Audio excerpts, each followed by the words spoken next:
About 45 million currently living Americans will die of Alzheimer's disease. People on the Western diet, their brains are just aging so much faster as compared to people who are on healthier diets. Fasting is one of the most powerful ways we can reverse a lot of these conditions. We are at increased risk when we spend more time indoors.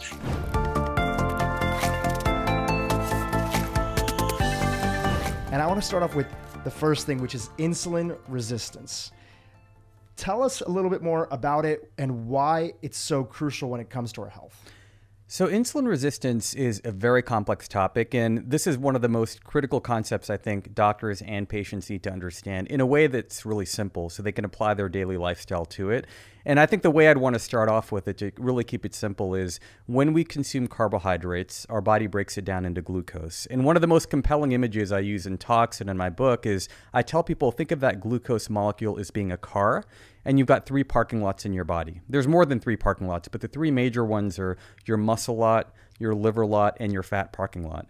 And in an ideal situation, especially after meals, we want that glucose car to roll into your muscle lot so your muscle can burn that for fuel, for energy. And the way that car gets inside that muscle is by using the hormone insulin. So that's kind of like the parking pass that gets the car through the door. So literally when we're saying you've become insulin resistant, what's happening is your muscle is no longer responding to that signal properly.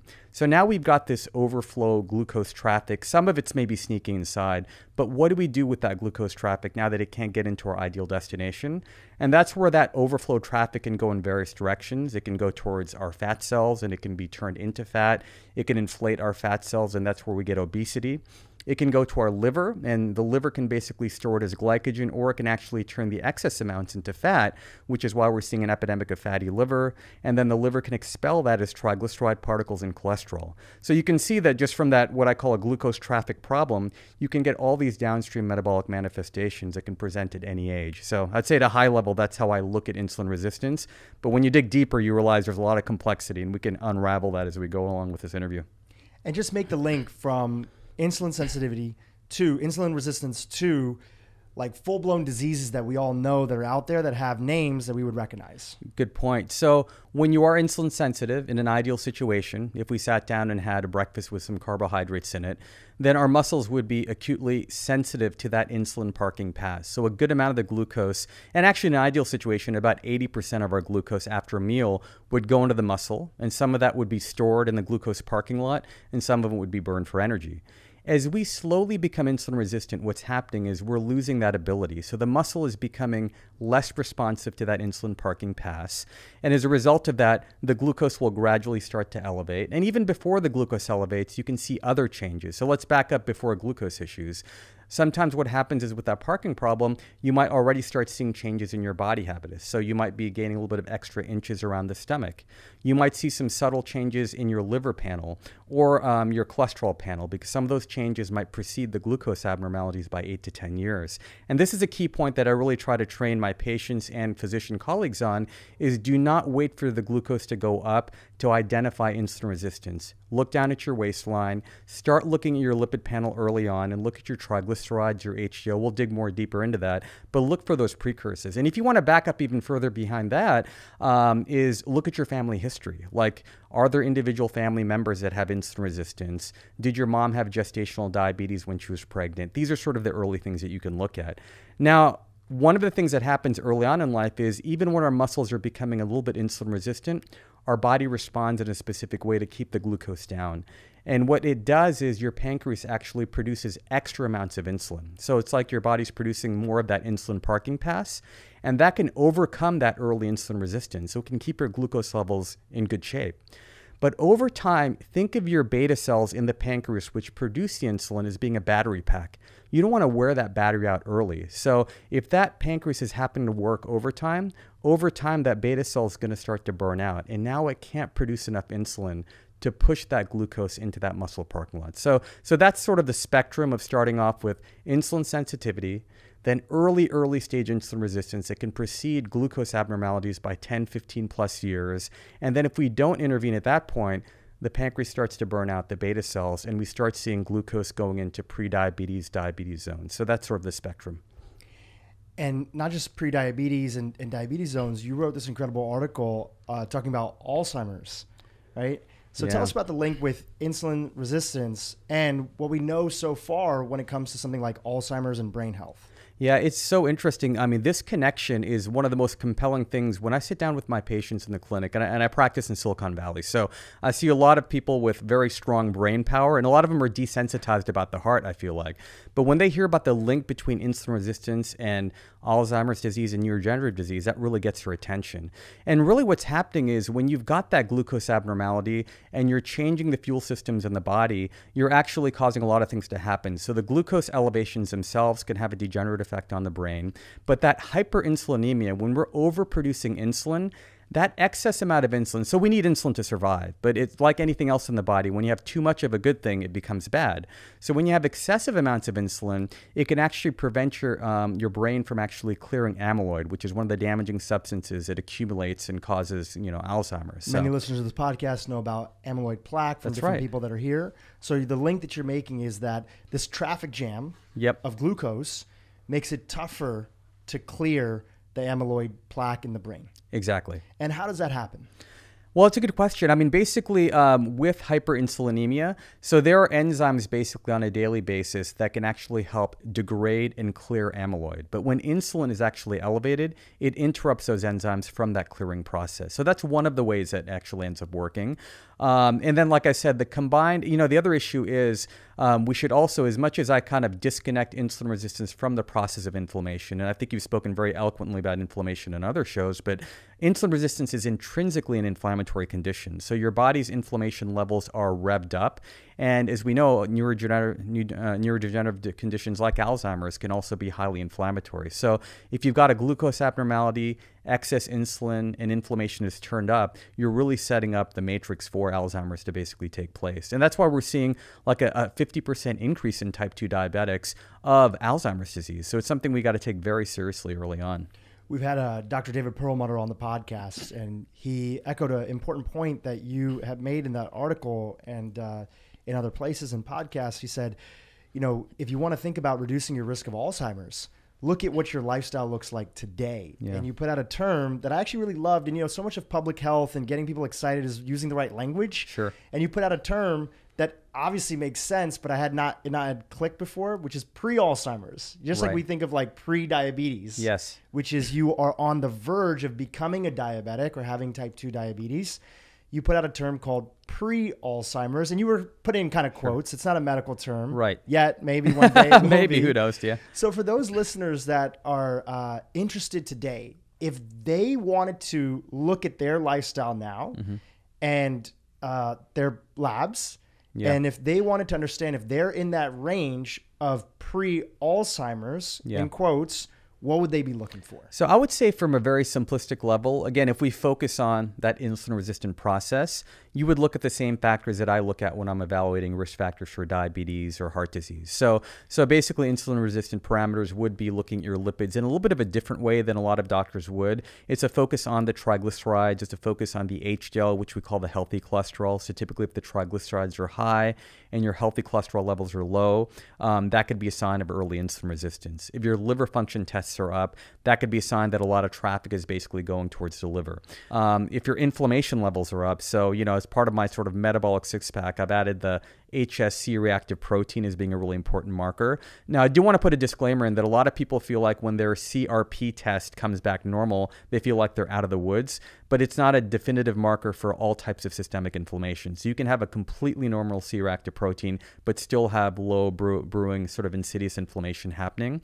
I'd start with those. And then body metrics wise is paying attention to your waist circumference. So at a high level, I tend to focus on labs that anybody in a traditional healthcare system can get, but definitely beyond that, from the exciting work that Dr. Bredesen and others are doing, there's toxicology screens, you can do ApoE testing, you can definitely take it a further level, which I know Dr. Perlmutter would be more of an expert at discussing those, but starting with these first order tests, you can already identify a lot of risks in the general population. Now you talk about carbohydrates and when we first started and its important role in insulin resistance. When you look at if you would diagnose the sort of world that we live in today, especially in Western society, but now that's pervasive and every other country is now starting to mimic us. What do you see on the landscape? Just big picture, I would love to hear it in your words, that is contributing to this massive wave of insulin resistance that's out there? Yeah, I mean, first of all, I think insulin resistance is pretty much demonized, and I've actually contributed to that process because we really think of this as being a completely toxic process in the body. But if we were going to step back for a moment and think about insulin resistance, it actually has a lot of adaptive potential. It's actually got things that protected us in our native ancestral environment. So let me give an example. If you're out in basically an environment and your brain needs to depend on glucose for fuel because you need to do whatever, something maybe, to fight, flee, etc., you need to sort of cognitively be intact. It's not a bad thing for your muscle to be a little bit resistant to insulin, so some of that glucose can go to your brain. So metabolically, being in times of insulin resistance can be adaptive. And like anything else, unfortunately, when you have an environment that kind of takes advantage of that at a very excess, so if you're really flooding the system with carbohydrates year-round, then that year-round insulin resistance can be a big issue. So you would almost say the way that we talk about chronic inflammation. Yes. Right? Inflammation is a core process in the body. It's an important part of our survival, our healing.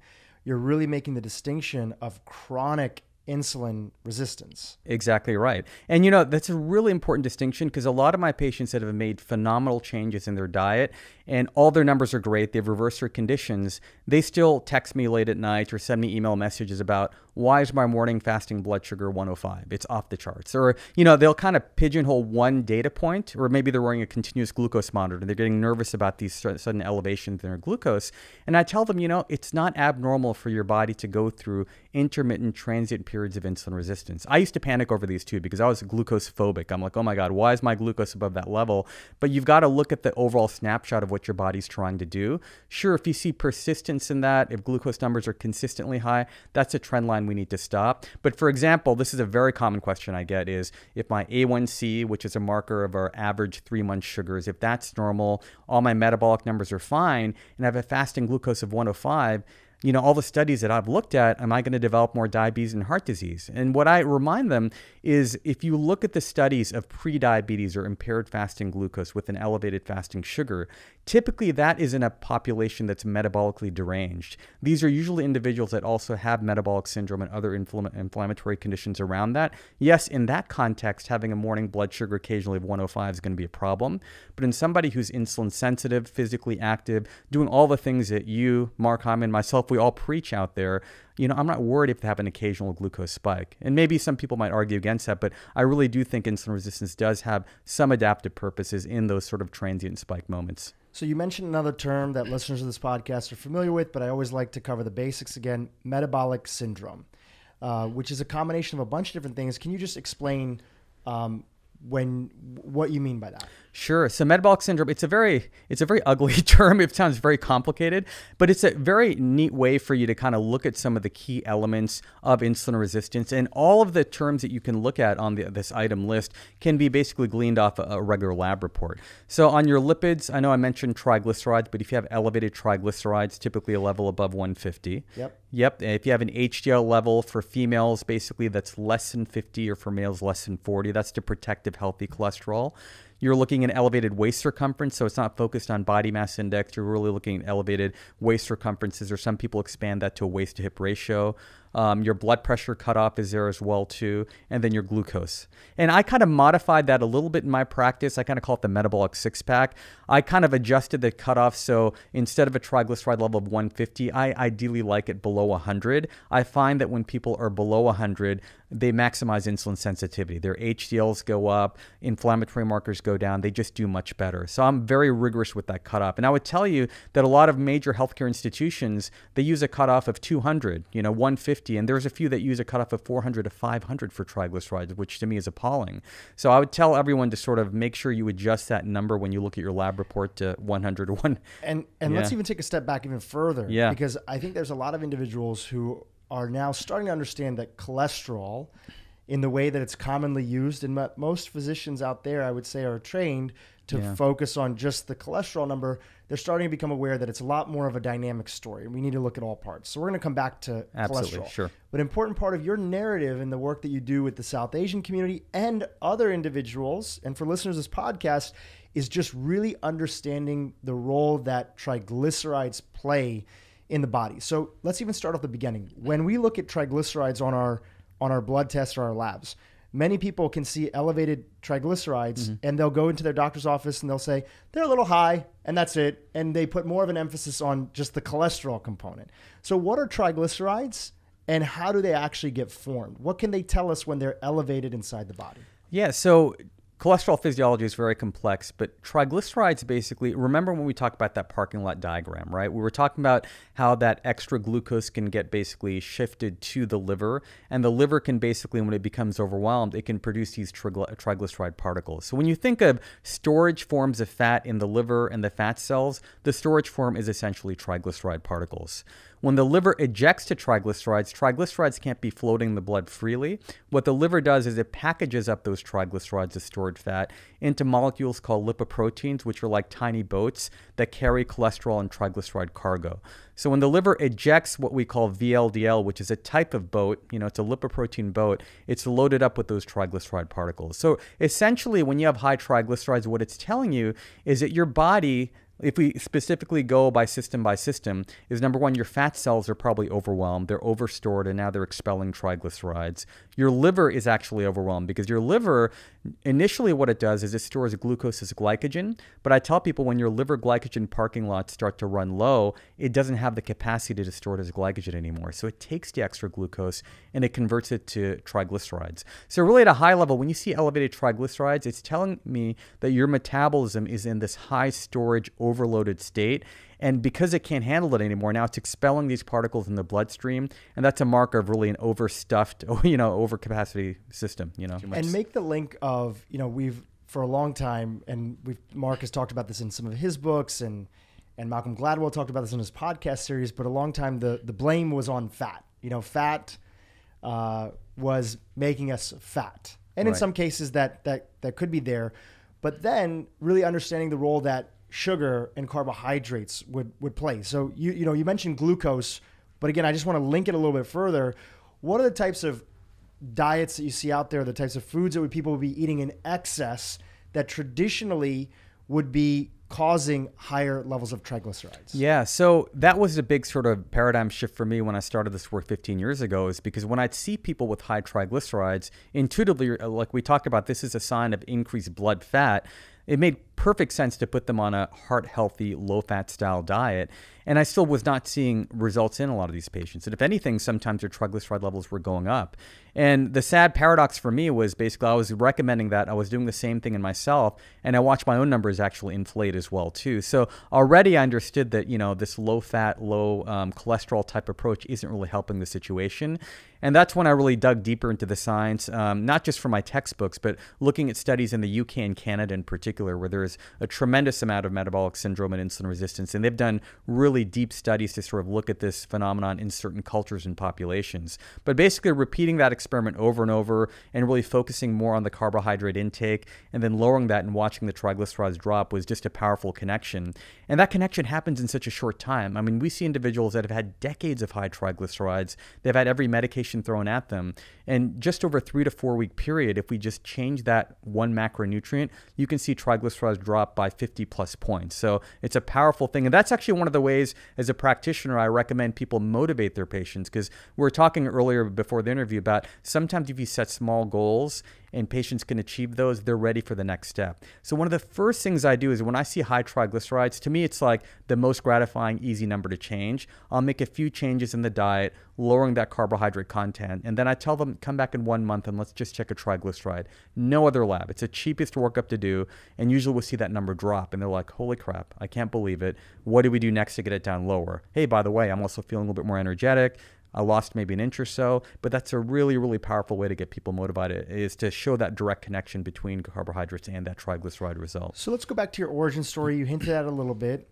You yourself were following a diet of low, caloric restrict, low calorie, right, low fat, what would be considered like a heart healthy diet. So personalize it for us. What was your, what were you eating? Like, what did your average day look like? So morning, and The morning was steel-cut oats and a banana. Lunchtime Which a lot of people hear that and they're like, they think that's healthy. And this is where I've got to put the disclaimer in, because a lot of people have heard my story and now they're deathly afraid of oatmeal. And this is where I tell them that you've got to personalized information, because I have plenty of very insulin sensitive individuals. I've got patients that are elite athletes. They're very physically active and they love their oatmeal in the morning. Right. There's so many things that go into it. How active are you? That's exactly right. How much are your muscles working? Because that's going to increase the parking spot availability for that glucose that's inside there. And we're going to get into bio-individuality and we're going to get into personalization. So always a disclaimer that what works for one person doesn't work for another. Perfect. But there are themes. Yeah. So let's go back to what you were eating in the day and what themes we can extract from it. Yeah, exactly. And I think looking back in retrospect before that, I realize now that I definitely had some insulin-resistant tendencies that I was personally not aware of. So, the other synonym for insulin resistance is carbohydrate intolerance. So I had some level of carbohydrate intolerance. So unfortunately, having steel-cut oats and a banana, a whole wheat bread sandwich for lunch, and then having quinoa, brown rice, and, I'm not vegetarian, but having meat or fish curry along with that was enough to sort of really overfill those muscle glycogen stores and make my condition much worse. And the reason I think my story resonates is because when people come in to see me in the clinic, they sort of have a disclaimer. They tell me, I don't know what's going on. I eat healthy, And it's true, the people that I see in Silicon Valley, they're not drinking Coke and eating pizza all day. They're getting metabolic syndrome and type 2 diabetes off too much quinoa, too much whole wheat too much really healthy curated food, which, generally, if you looked at the nutrition guidelines, you would say that they're they're checking off all the boxes. But this just tells you, again, the analogy I tell people is that muscle parking lot, it's got fixed capacity. And when it's full, there is no valet parking space for steel-cut oats. It is full, right? Whether it's Coke, other carbohydrates, it cannot take it on. And then it's got to send that overflow traffic to the different directions that we talked about. So that's really key. Which is also important in this sort of modern day movement, which is like now health is a lot more trendier, at least talking about it. And so there's a lot more people that are becoming vegetarian or vegan or other things. And everybody's just trying to do the best they can. You were trying to do the best that you can. But that has also led to, for some people, an increase in what they think, again, are healthy foods. But you have a phrase like grainitarian. Right, yeah.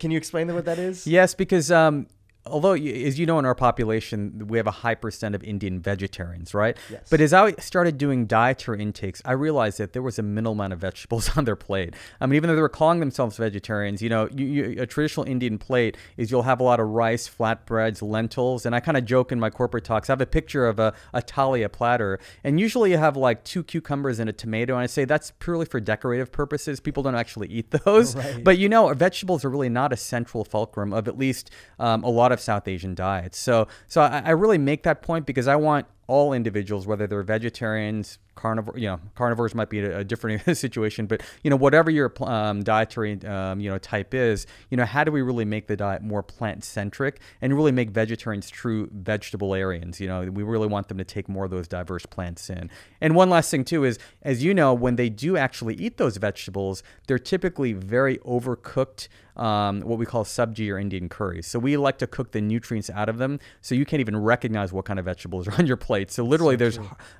hardly any phytonutrient value on that plate of food. Which is the diet that I grew up with, and we're going to get back to the South Asian population in a second.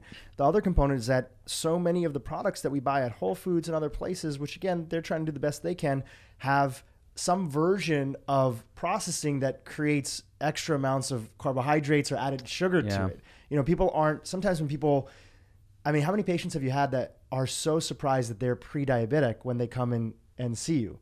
Right? Yeah. They're like, I think of myself as being pretty healthy. Right. And you're telling me I'm pre-diabetic, because they don't think of themselves as drinking Coke, or eating a bunch of junk food or eating a bunch of candy and sugar, but it's now in the actual health foods that we're purchasing a lot of times if they're highly packaged. Absolutely right. I mean, even with a specific example is the gluten-free movement as well, too. A lot of those gluten-free packaged foods are so high in starches. So as much as my patients are conscientiously trying to reduce their amount of gluten to lower inflammation and other conditions, they're watching that their body weight's going up. They're a lot of times their triglycerides or glucose, those other parameters are going up too. So more than ever, we have to really carefully scan these packages, because whenever, like you said, there is a trend or a health movement, right now it's more keto, paleo focused. I tell people be very careful about the bars that they're consuming because as you know, a lot of them have artificial sweeteners that can game the numbers on the net carbs. But what are they doing to disrupt gut health? I'm sure that's a topic you've covered before, but I think more than ever, we have to be very careful as consumers when we're consuming these even newer generation health foods. So let's go back to your story. You talked about a little bit of what you were eating. What were the health effects that you were experiencing from being on that diet and lifestyle? You know, frankly, at that time, I was already in a fog because my wife and I had newborn twins. So I can't really tell you that metabolically I felt like I was different at all. I was still going to the gym. I was exercising 4 to 5 days a week. I had a busy practice. And that's one of the things is when you've lived in that state for some time, that's sort of your normal. You don't actually know. Yeah, right? In boiling water analogy. It is exactly right. So I was kind of in that state already. But what shocked the heck out of me was looking at my numbers. I could not believe that my triglycerides were like 300 plus. My healthy cholesterol was dropped. My metabolic syndrome criteria were off the charts. And that was really a big jolt to my system. And then only later after I sort of went through the changes that corrected those numbers, did I feel like, wow, I've got a lot more energy now. Like I feel so much different than I did before. And a big part of your work is educating other physicians now. And I'm sure like most physicians, at least the ones that have come on this podcast, have shared that they didn't get a lot of education in nutrition, in medical school. So what was the impetus to even, you always had access to the numbers that were out there, but partly it's the interpretation of knowing what's important and knowing what to focus on. What happened in your story that you understood what numbers to give weight to and not give weight to? I mean, once I started really deeply looking at the research in other populations as well, too, and understanding that, and luckily at that point, I was so obsessed after I had those numbers, I kept repeating my tests. And that's a benefit I have of being in a clinic and working as a doctor. But then I started looking at absolute numbers and ratios to sort of see what direction the numbers were going in. And that was a big, big learning point for me because I realized that, even though these numbers are getting better, that was the triglycerides and HDL, for example, why is my LDL going up or why is my total cholesterol going up? So initially that was a bit of a paradox to me, Dhru, but then when I put 2 and 2 together, I realized that, okay, this makes sense because as I'm becoming more insulin sensitive, I'm creating more healthy particles, you can actually see an elevation. As my HDL is going up, that's going to elevate the total cholesterol. We can dig into that more, but basically you'll find that, one of the frustrating things about your standard labs, and the labs have to do this, is they have absolute cutoffs for each of the values. And sometimes my patients will come back and they might have been all white, like there was no reds, but now because they've elevated their healthy cholesterol by 15 to 20 points, their total cholesterol is flagged red. And they're like, oh my God, my primary care doctor told me that my cholesterol is too high now. I'm like, well, we have to look at the ratios and the composition of that profile. So that's one really critical piece, is looking at the numbers through the right lens. And that's why a lot of my work is really teaching both patients and physicians, how do you look at that number in a different way than just looking at absolute values and these arbitrary cutoffs. Not arbitrary, but just cutoffs that don't apply to all folks. So part of the modern movement around health, if you look at a lot of like the documentaries that are out there, whether it's, on Netflix, other places, people get very... Is there a specific one you're referring to? Because I've gotten a lot of emails about that one. Yeah. Right. We don't have to call it out. Right. People are very, it's like what you eat is now sort of a religion. Oh, yeah. And there's big debates on it. And a big part of the narrative and story that you talk about is that there are differences between different groups and there's bioindividuality and not everybody responds the same way. And then within 2 people of the same population set, one might be more active, one might be less. It's so personalized. It's not an exciting story for a lot of people because we want to say, what's the one diet that everybody should be on? So within your work within the South Asian community, what did you understand about the impact of culture and ethnicity when it came to something like insulin resistance and metabolism?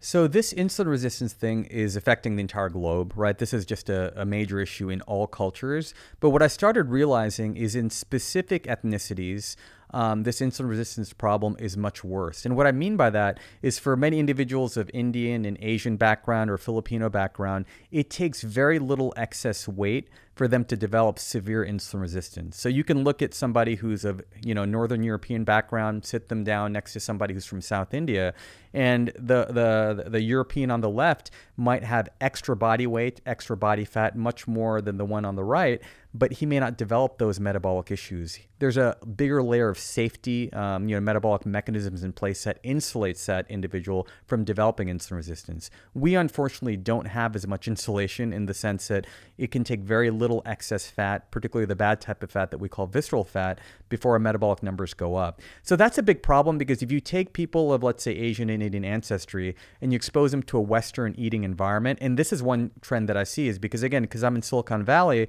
a lot of my patients are immigrants from other countries. So they literally left, let's say, China or India, eating what was somewhat of an ancestral diet. And within a year, they move over here and they're just eating all the Western foods. And you kind of remember the term in college, which was the freshman 15. I call it the immigrant 15, or sometimes it's the immigrant 10. They only gain 10 pounds and they come over to the US, but all their numbers go haywire. And sometimes I'm looking at their old reports from India or China, and I'm comparing it to this, and their numbers have gone completely crazy.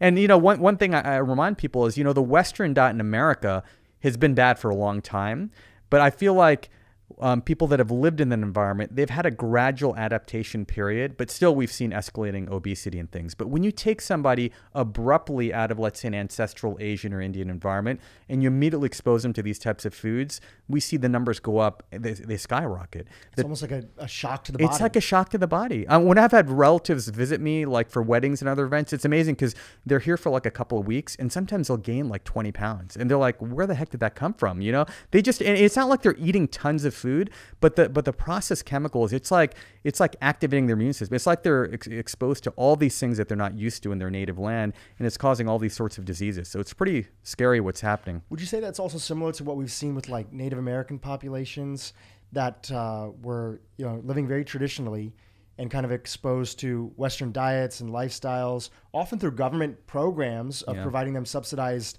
foods, and why there are, it's so complex. There's so many layers that go into it, but would that be a similar example? It's exactly similar. So the Pima Indians specifically are a very similar situation. So they are probably one of the populations that are even more insulin resistant than Asian Indians. They have sky high rates of type 2 diabetes, fatty liver, all these insulin resistant conditions. So it's in parallel. And one of the common binding factors is when you take ethnic groups that basically traditionally come from equatorial regions or warm climates, that is an area where basically they actually have lower metabolic rates because the ambient climate is so hot, right? So they actually have less of a type of fat called brown adipose tissue or brown fat.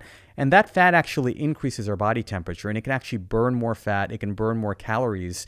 And, people that come from warm climates, they have less of that. So when you put them into air-conditioned rooms or you put them in a moderate environment and they've got less of that tissue, literally if somebody's sitting here and they've got less brown adipose tissue, they're burning less calories at rest. And we see that consistently in people that come from climates like, India and, obviously ancestral Native American type environments. So yeah, you're right. There's a lot of overlap and parallels between that. When did you start to make the connection that, you saw yourself in the larger population and decided to do something for the South Asian population, specifically with what they were dealing with this health crisis? Yeah, if I'd just seen a few isolated cases, I think I would have still been motivated, Dhru. But this was I was shocked that when I'd have individuals come into my clinic, the vast majority of them, now I basically have the term that every Indian or Asian that comes into my clinic is probably insulin resistant until proven otherwise. That's how common it's become. And then the other thing is when I'd actually check their family history, just seeing how rampant it is in other family members, immediate family members and cousins. There is just something going on that has gone, unfortunately, viral, right? So when I saw that sort of trend, and then I realized that I feel helpless because I don't have resources to really engage this population. Literally in the early days, I'm handing them a flyer of the Mediterranean food pyramid or some of their food nutrition diagram that would have 60 to 80% carbohydrates at the base of it. I'm like, what exactly am I handing out? That was my motivating factor, is that we've got to create different resources for these populations. So what were some of the things that you did for your own health? Right. And how soon before you started to notice a difference, and what were those differences that were there? Yeah, this started many years ago, and I wouldn't say, obviously I was not even close to being the first, but we did have a tradition and a history of low carbohydrate diets and some, research around that already. So I never went on like the first generation Atkins where I was consuming, highly processed meat. The first generation of Atkins was not particularly healthy, but I definitely realized that I've got to lower a lot of these starchy foods, even the healthy starchy foods in my diet. Besides oatmeal, what were some other things you guys were eating in your home? Yeah, so in our home, basically, with kids, I mean, we would have Italian-type meals, Mexican-type meals. We'd have a lot of veggies and some meat with that, but definitely there were starches like pasta, there was rice, there was quinoa, there was noodles as well, too. So that's what was happening in the before picture. And I think just to interject, sometimes people argue that, hey, look, in India or wherever they're from, if they're South Asian or like if they're Chinese or if they're, some Asian background that's there, who are these individuals that have this sensitivity to the insulin resistance, they're like, we were eating rice all the time. We were eating all these different things. Yep. Right? Comment about that if you could. Oh man, that's like the most common thing I get. And literally, so one of the most compelling slides I put in a lot of my presentations is I have a picture of an Indian rickshaw puller next to somebody who's a software engineer in a company. And so then I list off items and I compare it. So basically what I say is, here's a rickshaw puller, and on average a rickshaw puller walks and runs over 40,000 steps a day while pulling heavy loads, right? And they're usually either shirtless or they're wearing a tank top. They're exposed to vitamin D. My engineers, for example, I actually used to track, and I still do, I track their activity steps. And especially back when I started doing this, my average engineers walk about 2,500 to 3,000 steps. They're about, they're multiple folds less active. They're not lifting heavy weights. I mean, in that comparison, if you're the rickshaw puller, you can eat rice very freely, just given the circumstances of your physical activity, those muscles again, being... you've increased the number of parking spaces. Exactly right, yeah. For that glucose to go into. Exactly, right? So then you do have to adjust. And I'm not telling, and this is my big message is, I'm not telling my engineers to drop their jobs and start pulling rickshaws on the 101, but I tell them that there is a happy medium in between where you can activate your body on a more regular basis during work hours and after that engages those muscles so you can start consuming some of that. So it is a mismatch thing, right? So definitely we need carbohydrates, but everybody has an individual level of carbohydrate tolerance, and that's where we have to make the impact. Now, the interesting thing is many of my patients where rice and oatmeal and these starches truly made their numbers worse when they actually become more insulin sensitive. So we talked about differences between individuals, but within an individual, when they lose that weight and they become more insulin sensitive, well, guess what? I'm not banning rice lifelong. They can have these starchy foods at the right appropriate times when they learn how to use it. As we know, starches and carbohydrates in the right way can be powerful fuel for our muscles. It can help us perform better. We can raise our VO2 max if we're getting more energy while we're exercising. So, that was a message I thought about putting in my book, but I'm like, I think too many people are going to take advantage of that and think they're ready to eat more rice, so I didn't quite go into that depth. But it is neat to see over the last decade plus that some of my patients have started off highly insulin resistant. Now they don't have to be carb phobic. They can have some of those healthy carbs in moderation at the right times, and they thrive off that. So when you started, going back to your story, when you started to make a lot of these changes that were there, what did you notice in your own health? So in my own health, the most compelling things is my waistline started going down. My triglycerides, so that was the most abrupt drop. When I looked at my trend lines, the triglycerides dropped almost immediately. And that was kind of shocking to me that, I can have such an abrupt change so quickly. And then cognitively, energy-wise, even though I was still sleep deprived with work and newborn twins, I just found like I was more focused mentally. So then I started seeing those shifts. And then in Alliance, really my first generation of patients that I was seeing then, a lot of us were going through the same experiment simultaneously. And I wasn't, with them, I wasn't telling them to be quite as drastic, but many of them, when I was starting to measure the amount of carbohydrates they're taking in, they'd be at the 400, 500 plus grams of carbohydrate per day. So for many of them, it was literally getting them from that to even 200 grams. We saw tremendous differences in their numbers. So as I sort of, follow this cohort along the way, we all experienced this sort of improvement. And I think that was more energizing. That made me dig into the science more and then really turned into more of a public health movement in corporations and communities. That was sort of the next stage of that. One of the terms that was probably popularized in the South Asian community you talk about is this idea of skinny fat, which now a lot more people know. And that I would say from being a vegetarian for a long time, I just grew up very trim. And then I probably was I was starting to head in that direction before I started to make some changes. I was a vegetarian for a long time. I was vegan for a long time. I wasn't working out. I was in tech. I wasn't a programmer, but I was sitting a lot. So what is... describe skinny fat and why is it so important for people to understand if they're at boat, because we traditionally think of, you are healthy if you are trim. Right. So let's break down fat into two different compartments. There's actually other levels to it too, but at a very high level, and this is another compelling image that I use that maybe the listeners can visualize. Think of a jelly donut, which is maybe not a good analogy given what we're talking about, but I tell people think of fat as being a jelly donut, and the outer crust of the donut is your subcutaneous fat. So subcutaneous is really 70 to 80% of our total fat mass, and that varies in each individual, but that's the majority of the fat that we carry around. Now, inside that jelly donut is that red jelly. That's the inflammatory fat, because really that subcutaneous crust is relatively inert. When you look at it under a microscope, there's really not much going on. It just adds to our total body weight. But that jelly, that inflammatory jelly in the middle, that's really the fat that is metabolically active. It releases all types of hormones and substances that can promote inflammation and insulin resistance.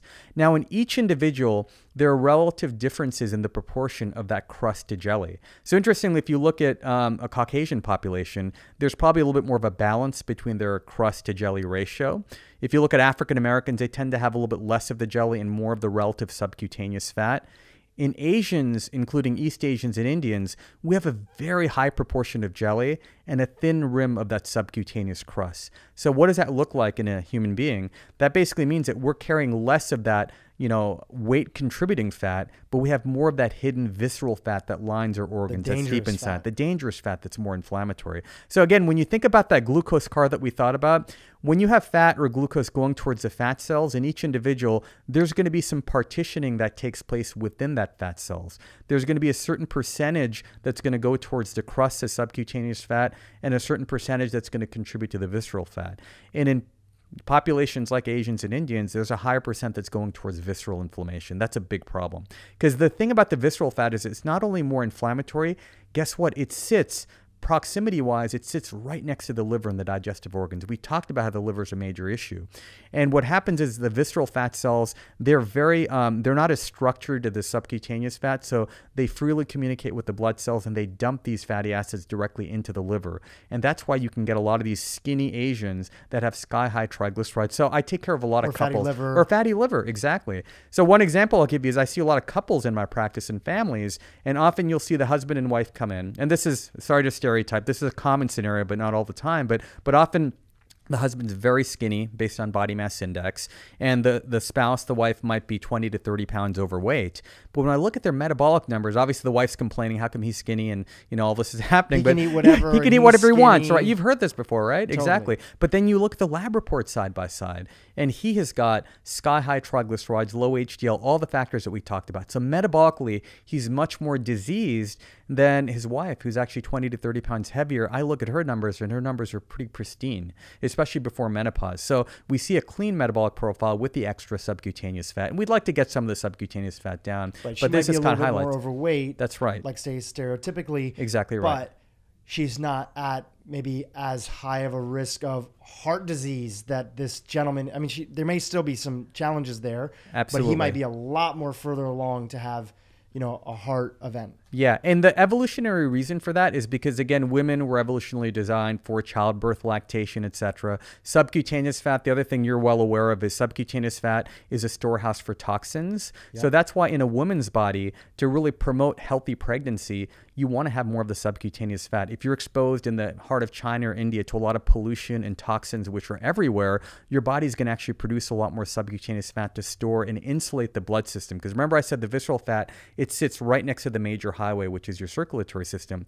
The subcutaneous fat, I also call it the suburban fat. It's on the outskirts and it stores away those toxins so you're not exposed to that. So, I do a lot of this explanation because a lot of my women that come in are very frustrated and I have to do a lot of reframing from them. And I tell them there's an evolutionary reason why you have more of that subcutaneous fat. Believe it or not, a lot of women that complain about hips, their hips being wide, I tell them that guess what? Your hips actually have more omega-3 fatty acids, and that actually helped promote brain development in your son. So your son might be going to Stanford because of your hips, right? So we have to do a lot of reframing to understand that there are reasons why these adaptations take place, right? Absolutely. Men's and women's bodies exactly. are different. Yeah. And additionally, sometimes to look at the root factors that are there, a lot of functional medicine doctors will look at the toxic levels. We'll look at the persistent organic pollutants that are in the body. We'll look at the heavy metals.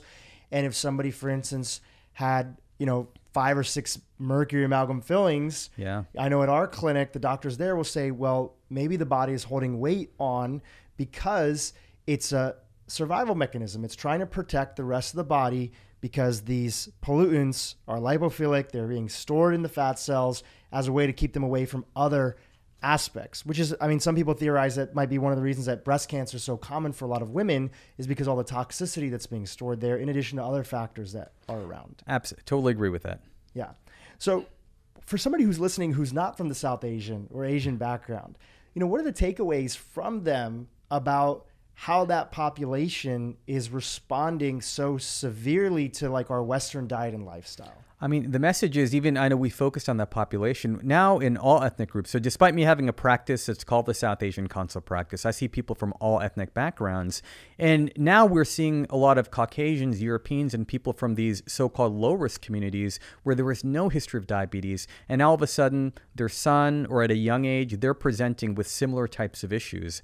And one of the key reasons for that is because the sedentarism, right? A lot of these folks that are working in high-tech companies that are not walking, they're not doing really active forms of exercise, and they're often eating. The interesting thing is when you go to these corporate cafeterias, a lot of the Indians and Caucasians, they're all eating those Asian foods in that environment. So they're all eating a lot of the abundant carbohydrates while they're sitting throughout the day. But the thing, I think the most compelling thing to understand is that within one generation, we're seeing those insulin resistant factors happen. So all of us have to be aware that we're all at risk. I think the advantage that non-Asian populations have that I see in my clinic is when they do implement a ketogenic or a low carbohydrate lifestyle and they amp up their exercise a little bit, they tend to more dramatically lose weight and their numbers go down much quicker, both in males and females, compared to my Asian Indians and my Asians, where we might have to do a little bit more work around that. And one of my theories behind that is because if you look at the average Indian versus the average, let's say, Caucasian or European, the average Caucasian tends to have more lean body mass. They tend to have more muscle. So they've got already intrinsically more muscle parking lots in place. So once they dial down the carbohydrate intake and they get a little bit more active,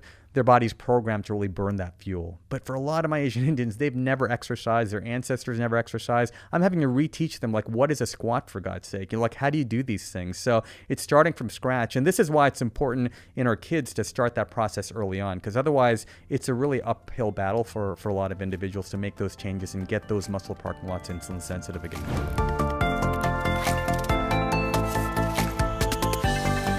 And so to continue on the polio example, one thing that gives you tremendous hope with the work that you do, because you're seeing it every day, but also how this applies to people who are facing cognitive decline or have fears of Alzheimer's, is that unlike polio, it's not a single, thing that you're hoping that will be the fix for it, right? It's the understanding of something else, this idea of a silver buckshot. Can you talk about that with our audience?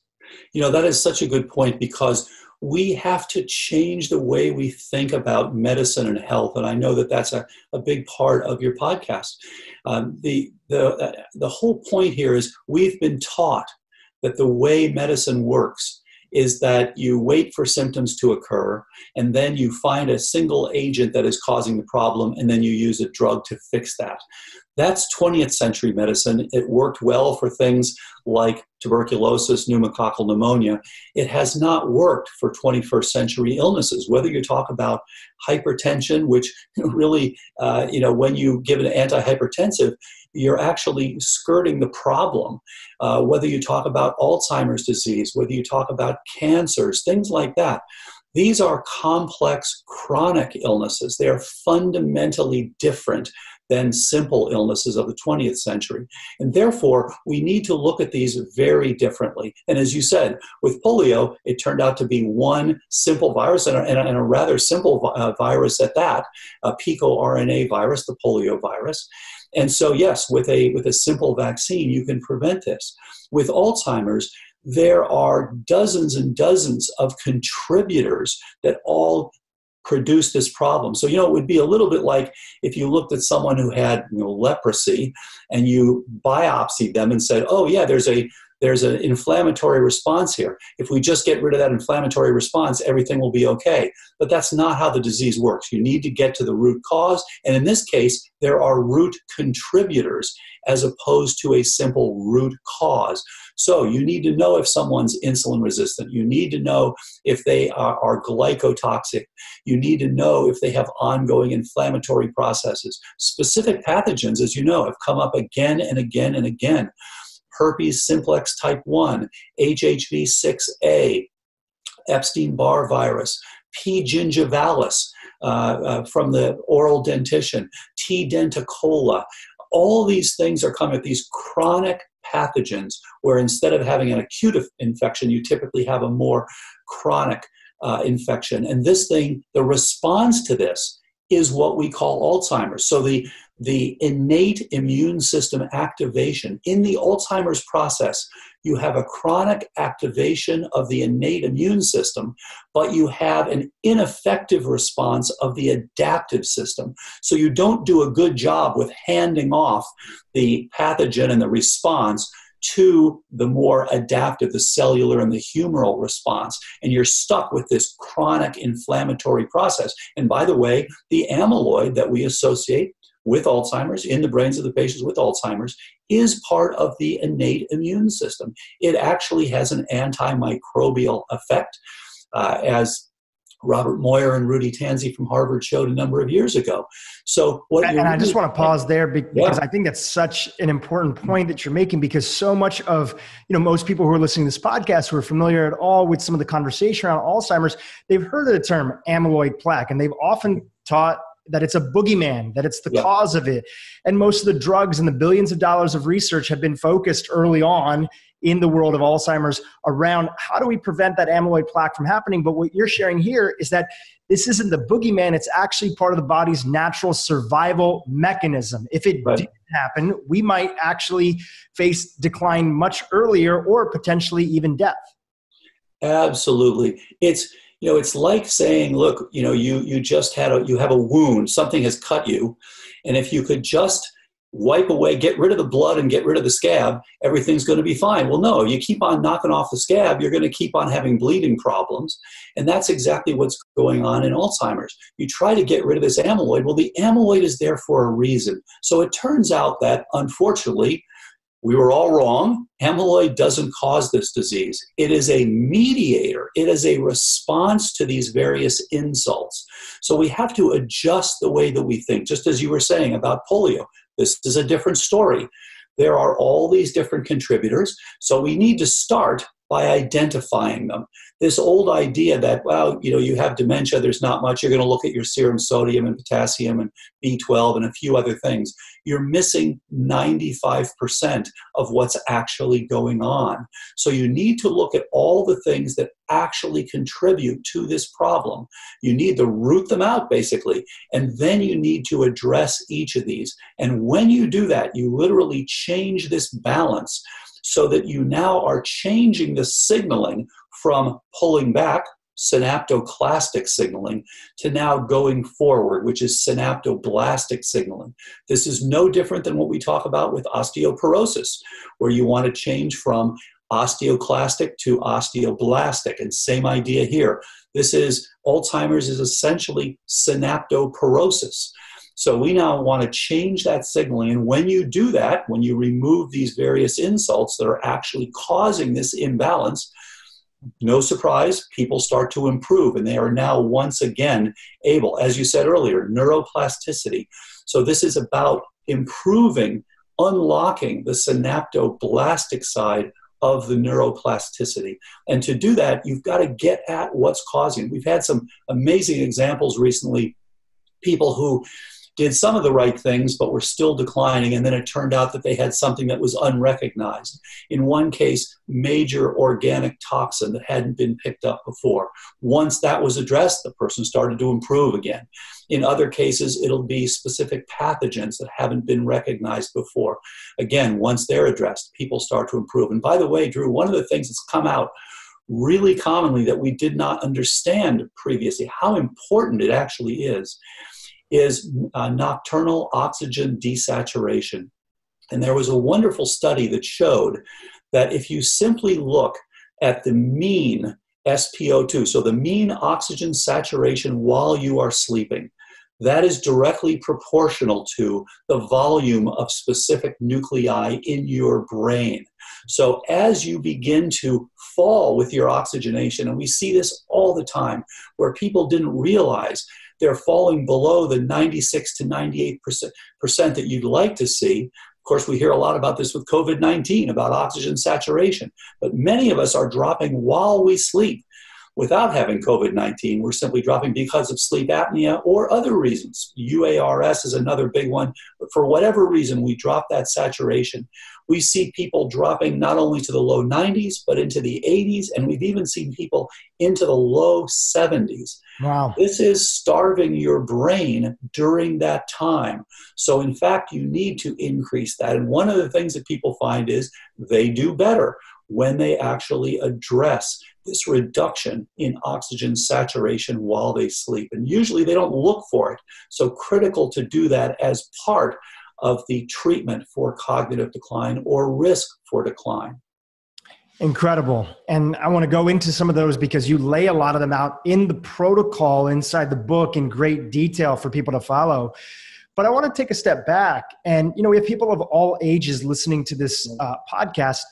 Let's even start. You shared some of the stats, but give us a few more of the global statistics and why it seems to be that when people talk about some of the scariest diseases, chronic diseases that are out there, why Alzheimer's often finds itself at the top of the list that's there. So what are the stats that we know, whether it's US or globally, about Alzheimer's and cognitive decline?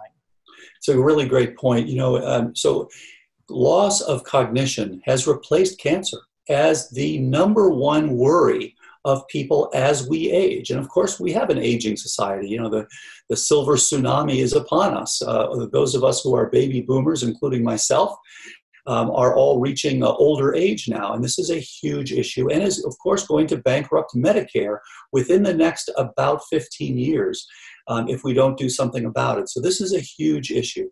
And as you indicated, the statistics we hear are horrible. And in fact, the reality is even worse than the statistics. Here's why. There are about 5.6 million Americans who have a current diagnosis of Alzheimer's disease. But that is just the tip of the iceberg. My two daughters, for example, too young to know if they're going to get Alzheimer's yet. So let's ask the question of the current about 323 million living Americans, how many of us will die with Alzheimer's disease? Well, if nothing has changed, about 45 million of us currently living Americans will die of Alzheimer's disease. This is a huge problem. This is a $1 trillion global pandemic. And we've heard a lot about the pandemic, COVID-19. Alzheimer's is killing far, far, far more than that. And of course, the two are actually linked because, in fact, many of the same features that give us risk for Alzheimer's also give us risk for poor outcomes in COVID-19. It's just that COVID-19 has taken the decades-long timeline of Alzheimer's and has compressed it into about 2 weeks. So yes, with obesity, we are at increased risk for both. Yes, with poor immunity, we are at increased risk for both. Yes, with low vitamin D, we are at increased risk for both. And on, type 2 diabetes, another critical risk factor for both. And of course, one of the major things that's coming out of the COVID-19 studies is that we all should be spending more time outdoors. As was pointed out in the Wuhan studies, they found that every case they looked at had transmission indoors except one. So when they had these sudden bursts, these were all from people getting together indoors. Indoors is where the droplets are. It's where the ductwork is, the air conditioning. It's much difficult. There's the lower humidity factor, which is more likely to transmit the viruses through the air. Exactly. You go outdoors, now things dissipate. And what's interesting is we see the same thing in Alzheimer's. Indoors is where the mycotoxins are. We build our homes out of mold food. So we are at increased risk when we spend more time indoors. Of course, indoors is where the refrigerator is. Indoors is where the sedentary lifestyle is. Indoors is where the couch and the TV are. all of these things that are going to increase our risk. So we want to get out there. We want to get more exercise. We want to dissipate any potential for these various pathogens. So this is one of the things that's coming out of here. And again, these things are all critical. We understanding this disease and understanding it better and better will make it so that this is truly a rare disease, just as it should be. Inside of those stats that you've shared, one of the things that your work has really put the spotlight on is an understanding that, just like you shared earlier, that Alzheimer's isn't caused by one thing, so it's not going to be one thing that helps unravel it. There's also this idea that even though you don't have a diagnosis yet for Alzheimer's, you could be on your way. And so there's factors that are going on in your 30s and 40s and 50s, well before most people would be diagnosed with Alzheimer's, that can increase your risk of getting it. Talk to us a little bit more about that, and how just because you don't have a diagnosis doesn't mean, I think in the traditional public, people think like you either have something or you don't have something. Talk to us about how maybe that's not actually true. This is so important because, it used to be thought you either had diabetes or you didn't have diabetes. Then now we understand there's pre-diabetes. We understand that even before that, there's insulin resistance, et cetera.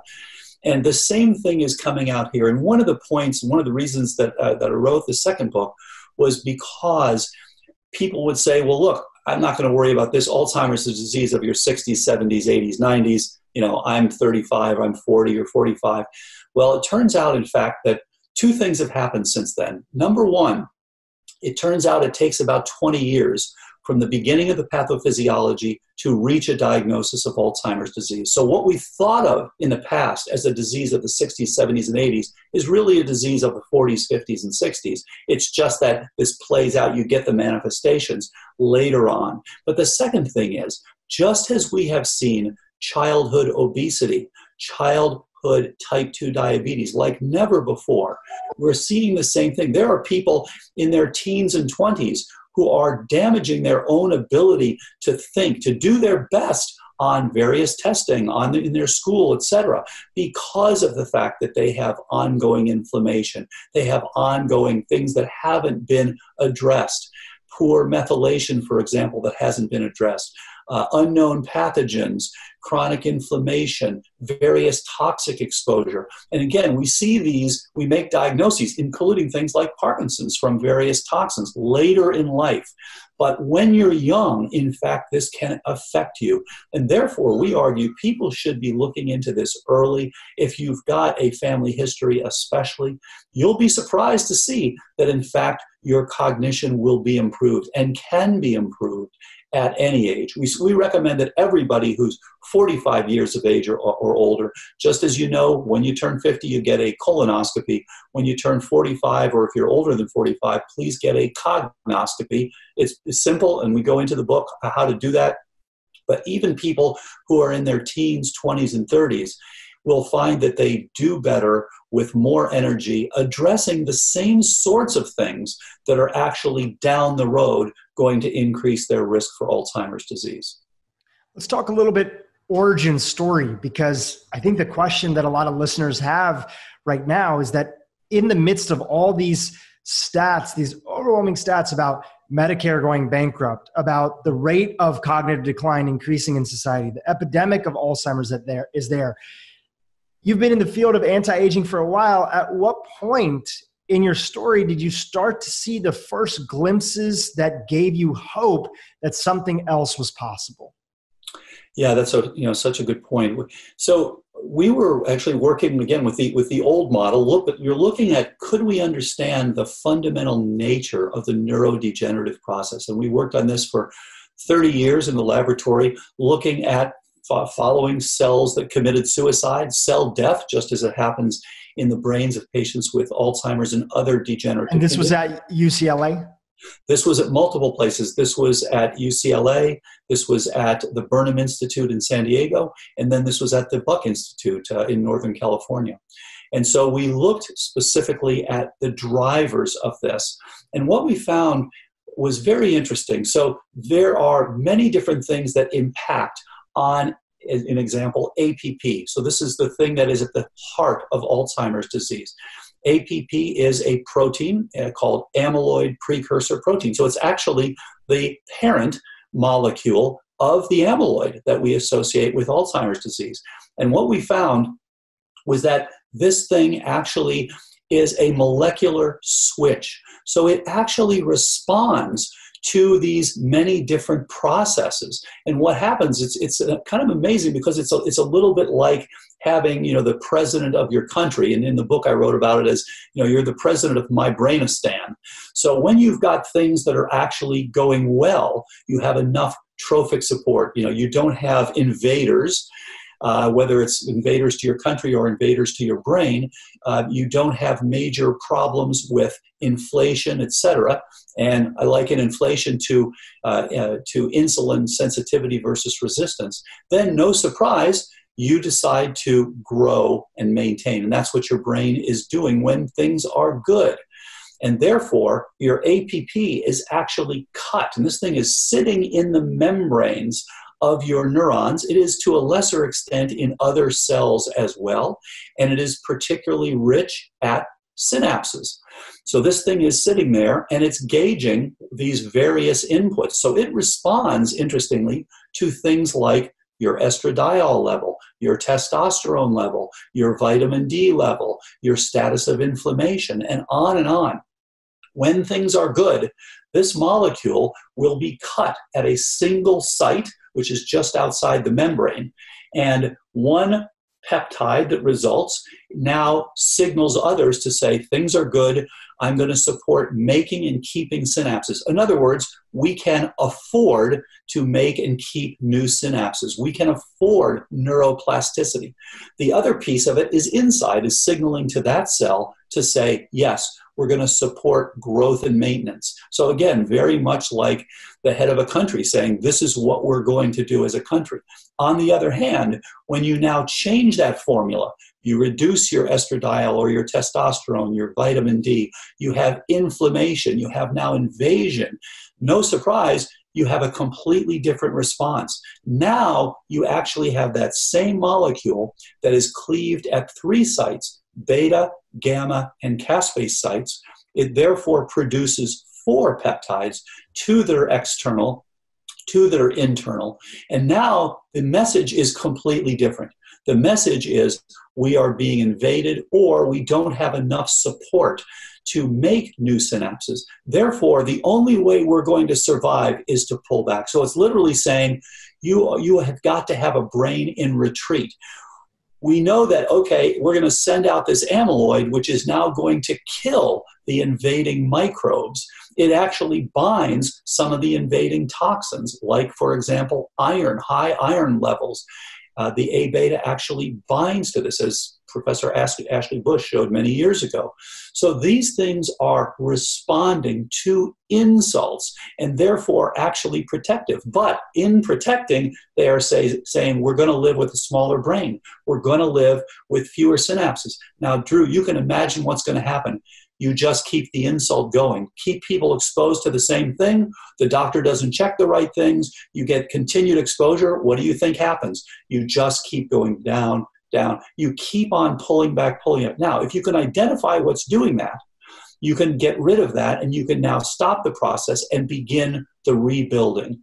And so you really do have to look at what's driving this, because you can see fundamentally how this works with APP being cleaved to go one direction or to go another direction. And that's what the research showed us. So the goal then was to take all of that research over those years and now translate that into a workable program.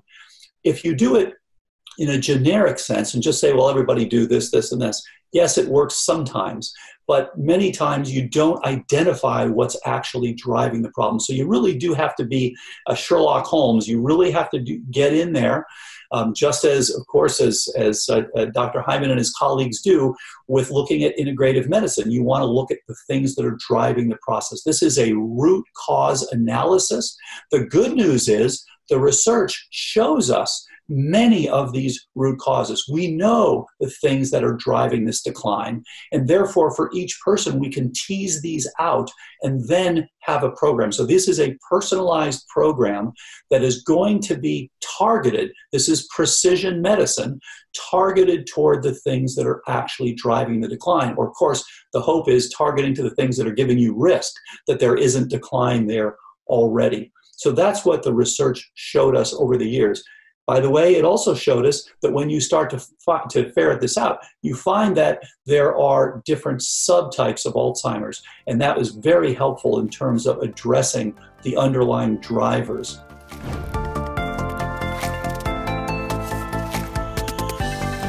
You had given this example of the people in your scans that were eating the Western diet versus not. Let's start off first with the lifestyle aspect of diet. What do we know about diet and its impact on hormones? Right. So what we know about diet is that the foods we eat really have an impact on the health of our brains. And I think as a society, we're more comfortable with the notion that we feed our bodies and that the foods and diets that we choose will have an impact perhaps on our choice of clothing or our waists, our muscles, but we're less aware that we're also feeding our brains and that the nutrients that we put in our bodies will probably have an effect inside our heads as well. And I think it's really important to acknowledge the fact that foods also have an effect on hormones. Right? There's a strong correlation between diets, like you mentioned right now, and hormonal health to many different levels, whether obesity, diabetes, insulin resistance, thyroid disease, but also menopausal symptoms. So we really need to eat to optimize our health, not just the way we look, but also the way we think. And as a scientist who is really involved in women's health, I went through the research that's been done specifically in women, because we know that men and women need somewhat different diets, right? Because we have different hormones, we have different muscle fibers to some extent. I mean, we're not different beings, obviously, but there are some differences that could potentially explain why women crave chocolate more. And differences at different ages too. And different when you're ages. young and you're a woman who's in her prime of fertility, you might have different requirements. More chocolate.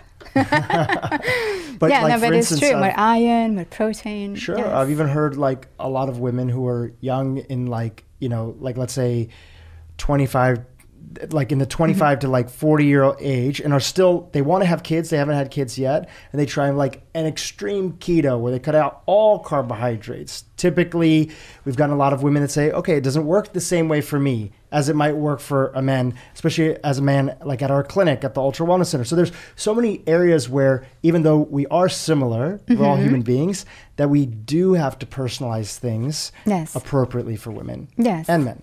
Yes, for sure. And we respond to diets very differently also depending on the menstrual cycle, honestly, which is something that many diets just don't consider.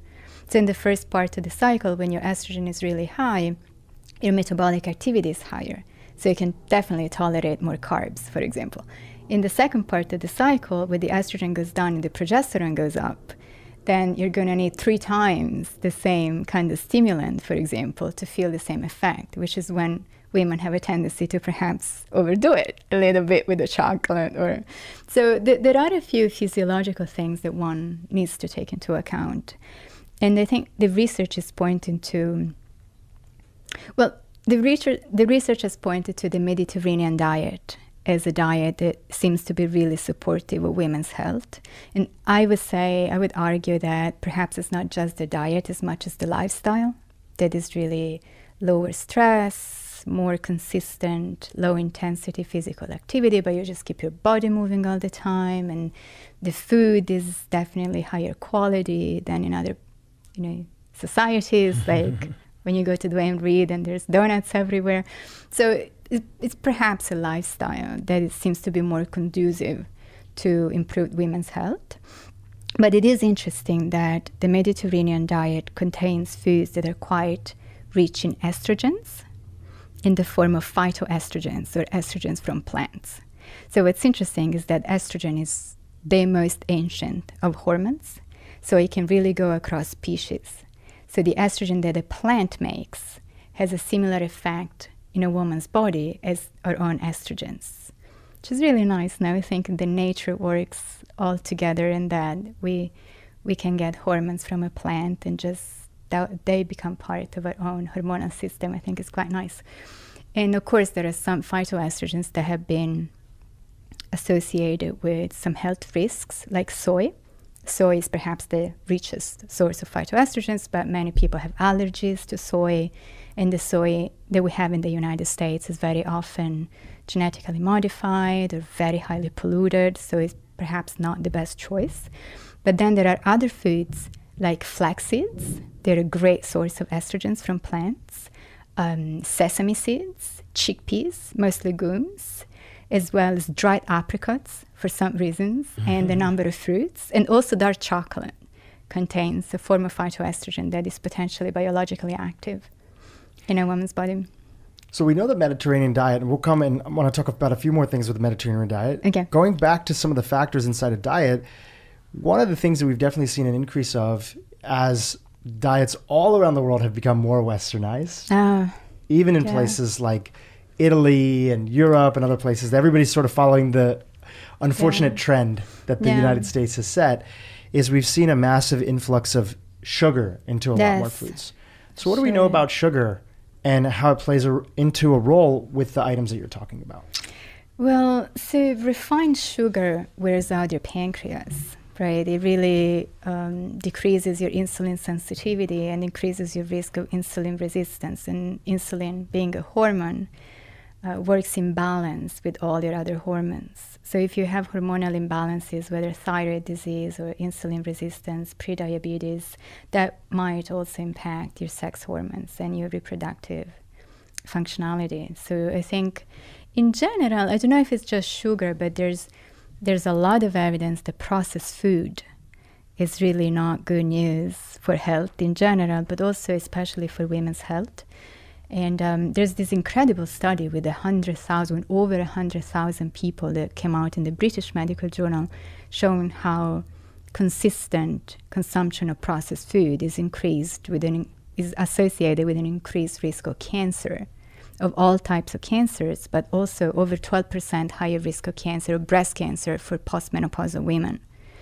Whereas there's another really big study showing that regular consumption of fish, especially fatty fish, and also legumes, is associated with a later onset of menopause.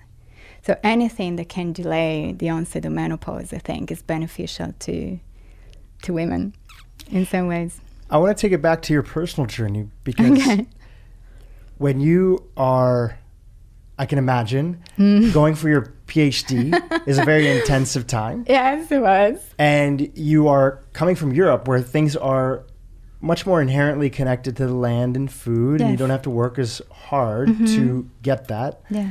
And then in the US, there's a lot of bad habits that are here often. Yeah. How did you find in your own journey, as you were going through this literature with those roots that you had of eating a Mediterranean diet, coming from, it sounds like, a very healthy family? Yes. How did that shift, or what did you become more aware of as you came to the US when it came to your own health? Well, I became acutely aware that chocolate chip cookies make you fat. We don't have them in Italy. And I moved to New York. I had no money as a PhD student, and all my friends were eating these enormous cookies. They were as big as pizza, and they were so fantastic, and they just went for it. You know, we don't have cafeteria-style food in Italy. And that's all I was eating. And it completely... I couldn't recognize myself. Like, I gained so much weight, and I just could not think straight. And it took me a minute to realize that that was actually what I was eating. Because back then I was looking at genetics, I was looking at family history, I was looking like genetic mutations for Alzheimer's.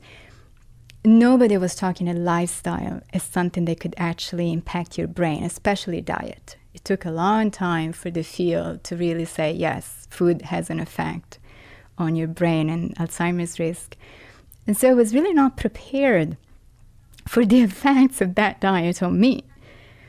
And my mom was the first, actually my dad was like, sweetheart, we have to do something here. So try to go back to eating the way we used to.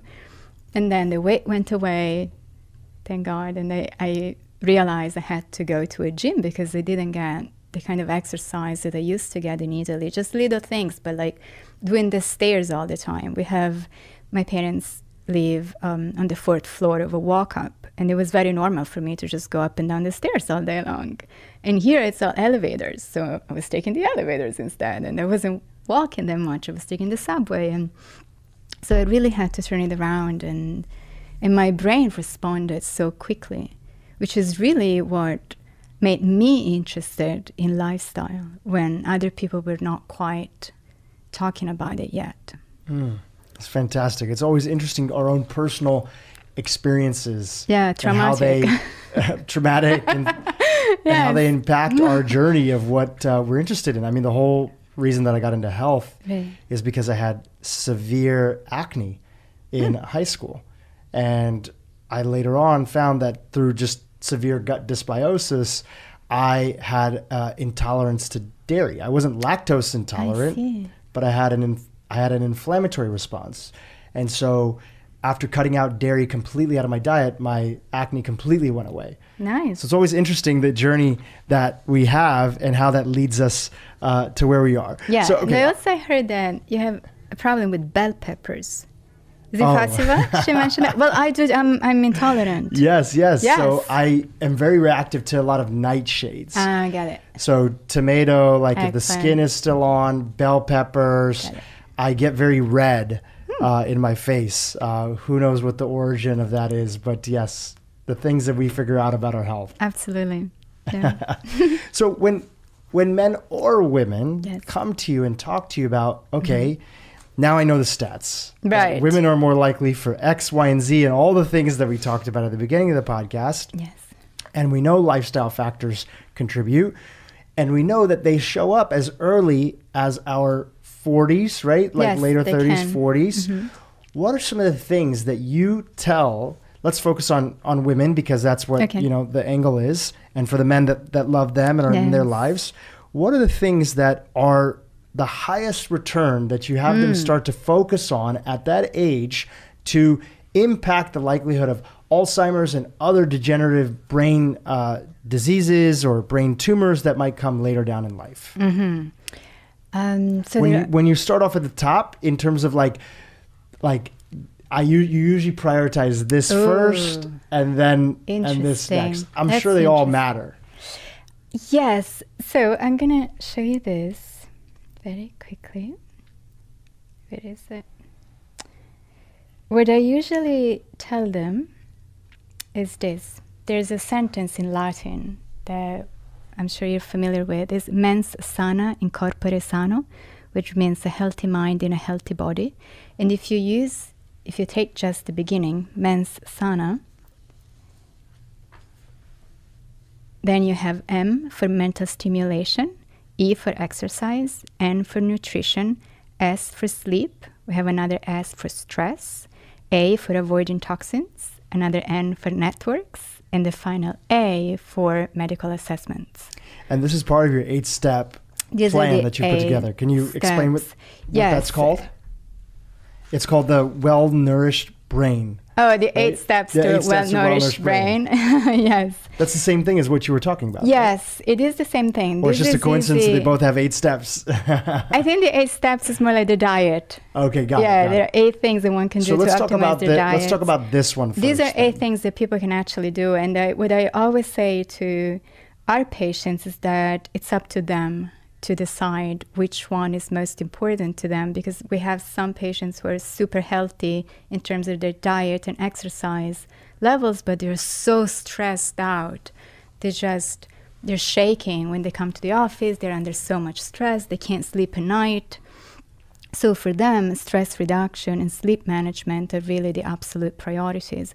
So I think it's really important to check these 8 things and what are you doing okay already and what is not so great and how can you make it better. Yes, what's missing in your life at this point, and then let's try to address those. If I had to just choose 3. My top 3 would be number 1, diet, because almost all of us, we eat 3 times a day. So we have 3 chances every day to really make, how can you make it better? Link? Yes, well, what's missing in your life? Exercise, number 2. There's a ton of evidence that keeping your body going really also helps your brain staying young and healthier and makes it more resilient. And for women in particular, there is literature, there's research done specifically in women, and it did show, like you were saying, that age plays a big role in hormonal health as well. So when women are premenopause, their muscles, their energy levels, everything is more conducive to a higher level of intensity in terms of exercise. You don't have to do it, but you could. Whereas after menopause, it's a little bit more difficult to really engage in high intensity activities. And so many women just feel so bad about it. And they almost beat themselves up. So part of what I'm trying to do is to just say, it's okay. It's not about having a standard. It's not about following trends. It's really about what works for you and your body and your mind at this stage in your life. If you can't do spinning, it's okay. Just find something else that you like to do, but do it consistently. So what research has shown is that consistency is really key, rather than intense bursts of activity, and then it takes you 3 weeks to recover because your hormones are not there to help you out, and maybe you're so stressed that your cortisol is up to the roof and your adrenaline doesn't make you sleep. Just try to find an exercise that really helps you feel at your best. So that would be my number 2. And number 3 would be stress reduction. And that's a big word. And which one? It seems stress reduction is yes. like, it's a simple word, but it's a big It's topic. a huge one, yes. Because part of what you were saying before is that part of what may be influencing, kind of like the research in the blue zones, could be influencing the Mediterranean diet and how impactful it is just the Mediterranean lifestyle as a whole. So when you work with the women in New York at Cornell who are asking for the recommendations that are out there, or you're talking at different places and forums to audiences, and the topic of stress reduction comes up, how do we create a little miniature Italy in our own lifestyle and embrace that? What have been the things that you've seen that are most impactful for people when it comes to stress reduction? I think it depends on why you're stressed, right? There are many people in New York are stressed because of work. We all work very long hours. We have very little time for self-care. And I think there's research showing how for women also holding full-time jobs and having a family and raising small kids and taking care of the elderly parents and trying to perform as well as a man in the same position while being paid less. There are a lot of psychological stressors as well that really seem to peak when women are in the ages of 25 to 45, according to I don't remember which enormous entity in the CDC, the Center for Disease Control and Prevention. There's also evidence that women tend to suffer more stress than men, or at least they internalize stress perhaps more or have more symptoms because of the same levels of stress. And I think it's in part that women don't have a lot of time to really take care of themselves. Perhaps we're not good at making the time, but as a new mom, I can totally relate to that. I used to exercise very consistently, and then now I really had to plan for it. You just don't have that hour and a half that you just, I'll just drop off at the gym, and no more. Now you go to the playground. It's a really difficult, it's a different life that you have at some point, and it's a beautiful life. It's just really important, I think, to find ways to reduce stress that work for every individual woman, and everybody is different in many ways. Yoga is something that works for a lot of people. Meditation has been shown in clinical trials to really reduce cortisol levels in stressed out women, including those going through menopause. So it's a good thing to know. Green time over screen time. doing this kind of weekends without social media, or try not to check your email before bedtime. Try to really optimize your sleep. Try to sleep longer if you need to, or at least to sleep better so that you're not disrupted when you're sleeping. There are a number of things that... So you mentioned something earlier, and I'd just like you to hypothesize, or if you have any literature to reference to. Okay. Why is it I've heard this a few times for some guests on the podcast. You said that there seems to be some research that women internalize stress more than men on a whole, and everybody's different people are different, that sort of thing. But do you have any thoughts as to what could be some of the contributing factors that lead to that? Is it societal pressures? Is it, what are your thoughts on that? Well, I have a lot of thoughts, but I think what makes sense to me is research from sociology, showing how men and women have somewhat different ways to react to stress. We all have the flight or fight response, right? Where you're under threat and then you either punch the threat in the face or run for the hills. In women, what happens is that, yes, you do have that initial response, but it's a little bit blunted, because at the same time we get a surge of oxytocin, which is the love hormone, that makes you actually reach out to people and tend and befriend. Is called the reaction that is specific to women. The anti-stress reaction for women is the tend and befriend response that seems to have developed a really long time ago, when our ancestors still lived in very primitive societies, and the men would go out hunting, so they needed to have a really strong fight or flight reaction, because they were the ones who went chasing other animals or procuring food. They were more exposed to dangers. Whereas women would would stay back and take care of the children and the grandparents, and were more like gathering whatever they could in the environment. But it made more sense for women to really help each other out in times of stress, by bonding and asking other women for help, because it's really hard to fight when you have a little baby that you're holding. You can't really run for the same exact reasons. So it made sense to really gang up and perhaps chase the tiger away with sticks and stones and whatnot. But it looks like that response somehow got wired into our limbic system. And there are specific parts of a woman's brain that are more interconnected with the frontal cortex, which is in charge of reacting, that kind of shut down in times of stress because of the oxytocin release. So I think what happens to women today is that, yes, you can reach out to other women for help, but very often you don't have time, or to your husband or to your friends and family. But very, very often you just don't have the time to do that.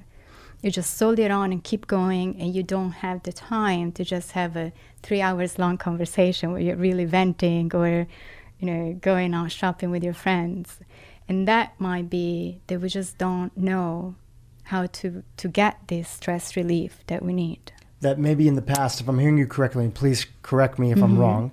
So what I'm hearing is that maybe in the past, through our evolutionary biology, that, again, broad generalizations, but that women would solve challenges, face problems in the community of others, yes, and would reach out. And that was part of their ability to cope and deal with stress. And not having that in the way that we don't live in villages the way that we did before, these tight-knit families that are all under one roof, that the impact of stress that's now happening solo because of modern society could potentially leave women with more of the feeling that the stress is on their own shoulders and they don't have anybody to reach out to. Right. And there's some research with brain scans showing that women's brains really kind of flare up in times of stress, whereas women's brains kind of shut down in a way where maybe you'll just go to the gym and work out and feel better quickly. Like if you can get some kind of intense stress relief activity, that really helps a lot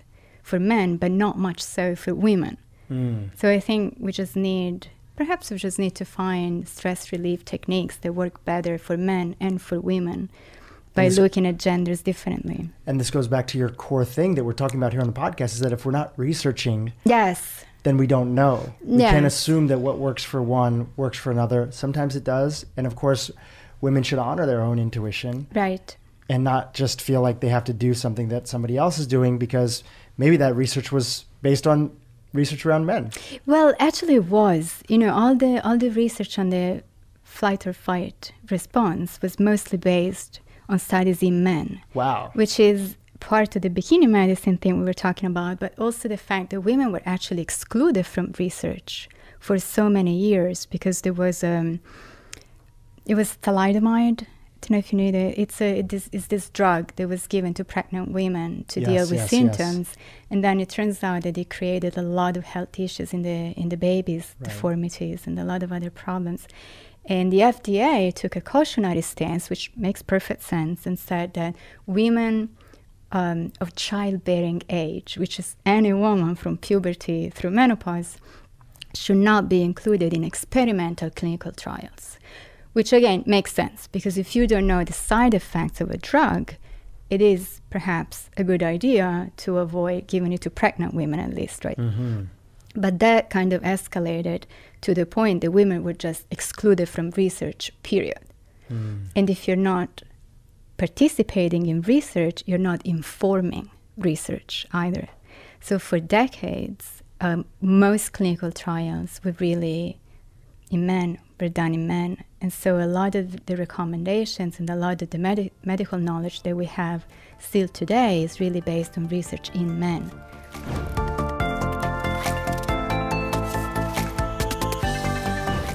Let's talk about sleep.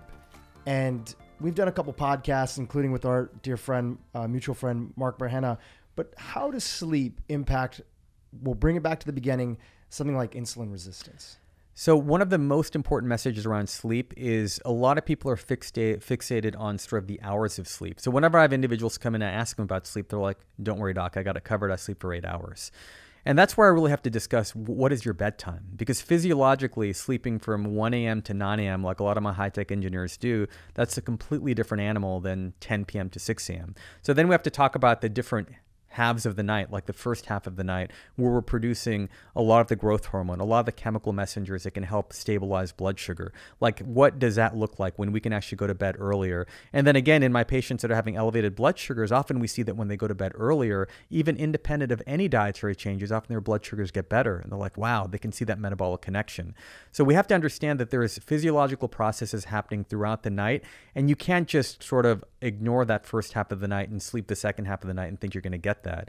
And this is a big issue in all populations, but as you know, in some cultures, including Asian Indians, naturally they tend to eat very late and they tend to go to bed really, really late. And this is number one, it's part of culture. I know even my family in India, when I went back to visit them, sometimes they'd be having dinner between 10 and 11 p.m., right? So it's crazy how late they eat. So that's one pattern. Then the types of foods that they're eating are those elevated carbohydrate content type foods. So this is a big shift. And that's one of the other bargaining chips I use with my patients is, listen, if you don't want to change what you're going to eat, can we at least change when you're going to eat it? And sometimes they will. I don't even want to hear about what you're eating, okay? Because it's just going to send my blood pressure up. But just let's make an agreement that you can finish eating those foods by this hour. Because at least now we're giving the body some metabolic rest for a minimum of maybe 12 hours to start off with. And even in those cases, we'll see their triglycerides and glucose move in the right direction. And then like we talked about, that's when they start getting engaged. You see that number drop by maybe 5 to 7%. What's next? I feel a bit better. Well, hey, now we can focus on some of these other things. So, and those 12 hours, so if their last meal is at 8, they're going to have, nothing between 8 and, 8 a.m. Exactly right. Yep. That's a really easy way to start. And for the ones that are more willing to go a little further, where does fasting play into the role? So fasting is one of the most powerful ways we can reverse a lot of these conditions. But the disclaimer I would tell you is many of my workaholic patients that see me, they think they're fasting already because many of them, they skip breakfast already. They have like a coffee or tea, they're out the door. Oftentimes they're not even going to eat lunch. And then they come back and they're having their dinner. So they tell me, hey, I've been fasting all day, but how come I'm not losing weight? But I'm like, you're not fasting in a very healthy way. And again, it comes down to the timing of what they're eating. Because when you're insulin resistant, your body is preferentially dependent on glucose as its primary fuel source. So it's constantly expecting glucose throughout the day. And if you're in that metabolism, when you're sort of starving yourself, the second half of the day, day, we see individuals doing a lot of overeating. They're snacking like crazy. They're having heavier dinners. So the key thing is, the first thing I tell them is, before we even start fasting, let's just change the composition of the foods that you're eating. Can we lower the amount of carbohydrates so your body's used to maybe burning a little bit of its own fat, or it's used to burning some dietary fat, which you haven't been exposed to in the right way? And that's sort of a good transition plan. And when they start feeling good with that, and then I tell them, you're eating breakfast, let's lower the amount of carbs in your breakfast and make it more high protein. Maybe we can push the breakfast out a little bit. Now, some people, they'll go full out. They'll go from the worst case scenario to fasting 16 hours of fasting, 8 hours of feasting, and they do fine. But I'm gentle and deliberate in many of my other patients, because for them that feels like starvation, and sometimes it can backfire. So we want to transition them gradually to becoming a little bit more insulin sensitive, and then maybe go from 10 to 12 to 13 to 14, and now they're starting to feel really good. But it can be incredible because, again, those parking lots, the liver, it's getting decompression time, and you can see numbers just drastically come down. And then I'm not really, a thing for busy doctors is giving dietary advice on macro and micronutrient composition can be overwhelming, but if we can at least intervene on the timing aspect of it and then address the macro micronutrients later, that's a huge win. Have you noticed anything with different population sets benefiting from fasting at different times? For instance, I find that I do better when I eat in the morning, and then I don't eat like lunch. I'll do like a fast for lunch. And I always remember my parents, obviously my parents being from India, whenever they would do fasts, like not full day fast, which obviously they would just have water throughout the day for different religious purposes and things like that, they would often have food in the morning, and then they would fast for the rest of the day. And I've tried to do sort of more the, coffee in the morning, skipping breakfast, skipping lunch, and then eating relatively early. Like I would say that's more of the fasting that's in Western society now is people not eating in the morning, and then eating later on in the day is sort of whether it's time restricted eating or whether it's full on fasting. That's some of what I see. Then I was talking with some folks at Walter Longo's team, and they were saying that, a lot of the blue zones around the world, they don't skip breakfast. When they fast, they'll have food in the morning, they'll have breakfast because the brain requires fuel, and then they'll skip later meals throughout the day. What have you seen with your patients of what works and how they can personalize fasting to meet their own needs? Really good point. I mean, definitely have some individuals that, despite me trying the traditional, it's an easy sort of win to have them try pushing breakfast out or skipping it every now and then, but it can absolutely backfire. For some individuals, they just wake up, they feel weak no matter what we try. They feel like their body needs energy. And I'm definitely not from the anti-breakfast camp. But what I tell them is, just like you said, if you at least finish your dinner earlier, having an 8 a.m. or 9 a.m. breakfast, you've probably still given your liver a good 12 to 13 hours of fasting. So literally, you've done a light fast already. So there's nothing wrong with that at all. And then also for a lot of our individuals, we do find that their digestive enzymes and things just work better in that early period of the day and the middle part of the day. So I encourage them to go ahead and follow that pattern. So yeah, there's definitely no hard set rule. You're absolutely right. I find in my Western population patients that they tend to skip breakfast and have no problems at all. One of the other ways I might personalize the breakfast option is in my patients that are measuring their blood sugars. Now, I did mention that occasional spikes in blood sugar I don't worry about, but if they have consistently impaired fasting glucose, elevated blood sugars in the morning, the message I give them is your liver has already made breakfast for you and it served it in your bloodstream. So in the morning you're waking up and your glucose is already high, I would actually wait and get some physical activity. And if that means getting to your corporate campus earlier and walking for 10 to 15 minutes to burn off the edge of that and then having your breakfast later, having a late delayed breakfast makes a lot of sense in that case. But many wake up and they feel good energy, they feel a little hungry. I don't think we should be paranoid about eating breakfast, but we just want to create some spaces between the meals in some form. We talked about at the beginning of the podcast how important our muscle mass and the size of our muscle mass is to helping us with insulin resistance. So for anybody that's out there that identifies as skinny fat, right? What are the practical ways that you bring into your audience and your population that is listening to you and this, of how they can begin to increase their muscle mass and work it into their busy schedules? Yeah. So one thing, what we're really talking about at the root is we want to change individuals' metabolism. And the way I explain metabolism, I tell people I like to pronounce it as metabolism. And the reason for that is the meta word itself means that our body is taking all these complex systems and creating a unified message.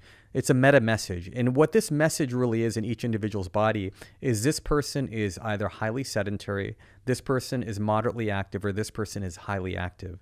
And the whole point of being active and doing exercise throughout the day is we want to convince our body that we're moderate to highly active individuals. If you can do that, then the rest of the systems fall into place. You're going to be burning fatty acids when you need to. All the chemical messengers are going to work in alignment.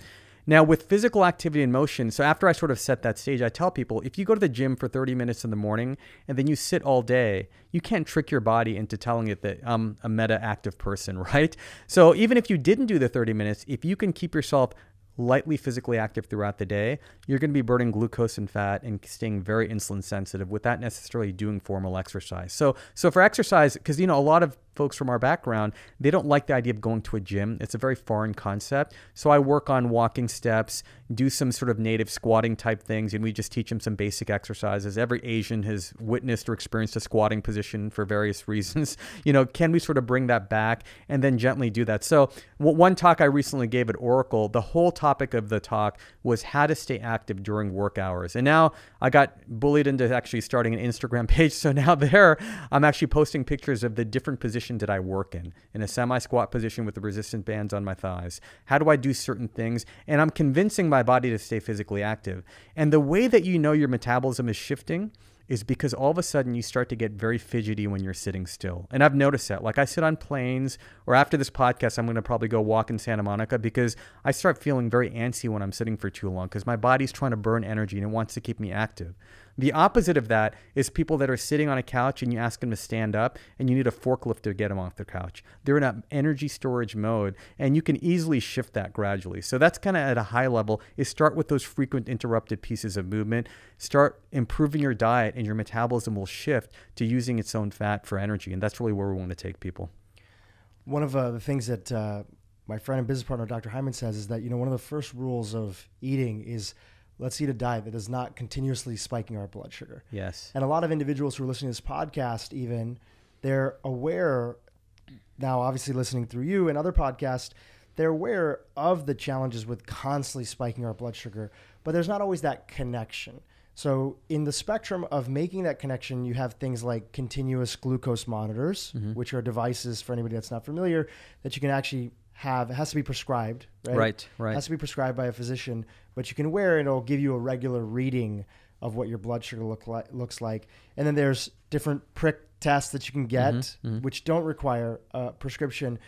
For the average person that's listening out there today, if they want to make a better connection between their lifestyle and the food that they're eating and seeing whether or not they're continuously spiking their blood sugar, what are the options that you, or the starting place that you bring them to? Yeah, so really good point. So I think the way you want to visualize this as well is that message we talked about is that beta cell that produces the insulin, it literally is like a battery pack with a limited lifespan, right?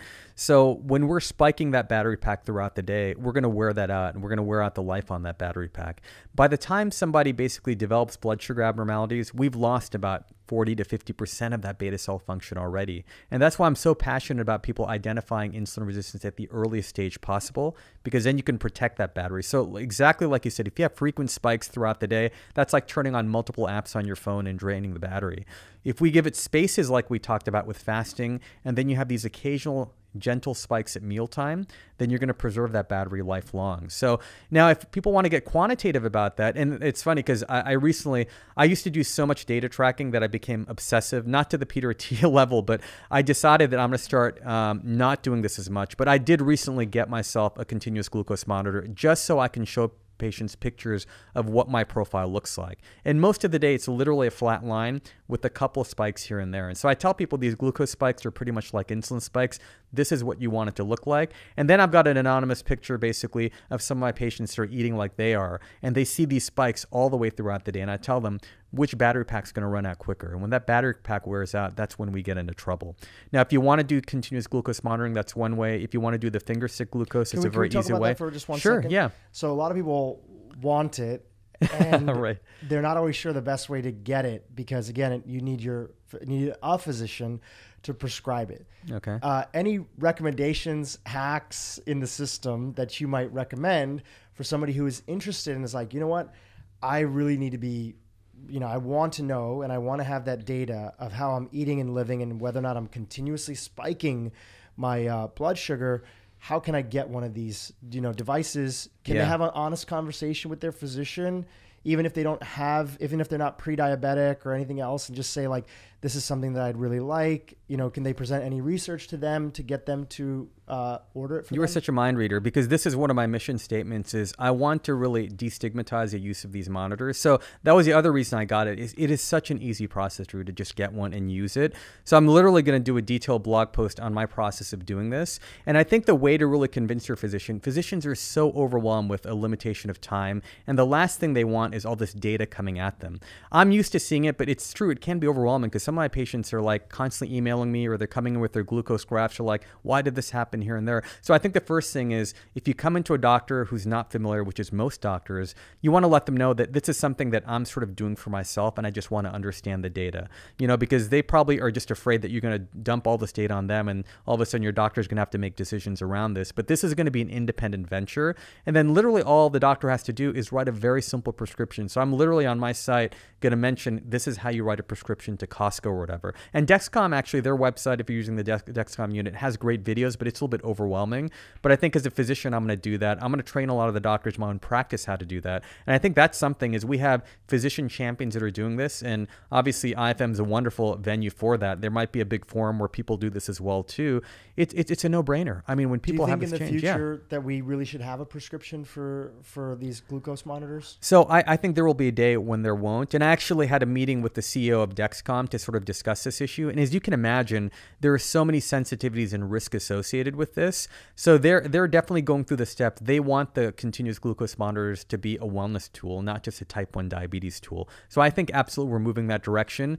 The high-tech companies in Silicon Valley, they're fighting tooth and nail to be the first one to, basically release non-invasive glucose monitors, whether it's a contact lens or some other way of sensing that. Apple's working heavily in that. So I'm excited about that, Dhru. I think that is going to be, when people ask me, because I work so much with these Silicon Valley companies, what do you think is the biggest game changer? I think easy access to continuous glucose monitoring, that I already see in my practice as a game changer. So I can't wait. Yeah. Yeah, because sorry to interrupt you. No, sure. Yeah. It's one of those tools that is so related to behavior change. Oh my God. People see immediately that this coffee that they have in the morning, they're like, I'm just only putting a couple packets of sugar inside of that. Right. And they see that spike that happens in their glucose. Then they go and they're like, I'm having gluten-free avocado toast. Right. Yeah. And then they see the spike that happens from having, gluten-free whole wheat, spelt or quinoa-based bread.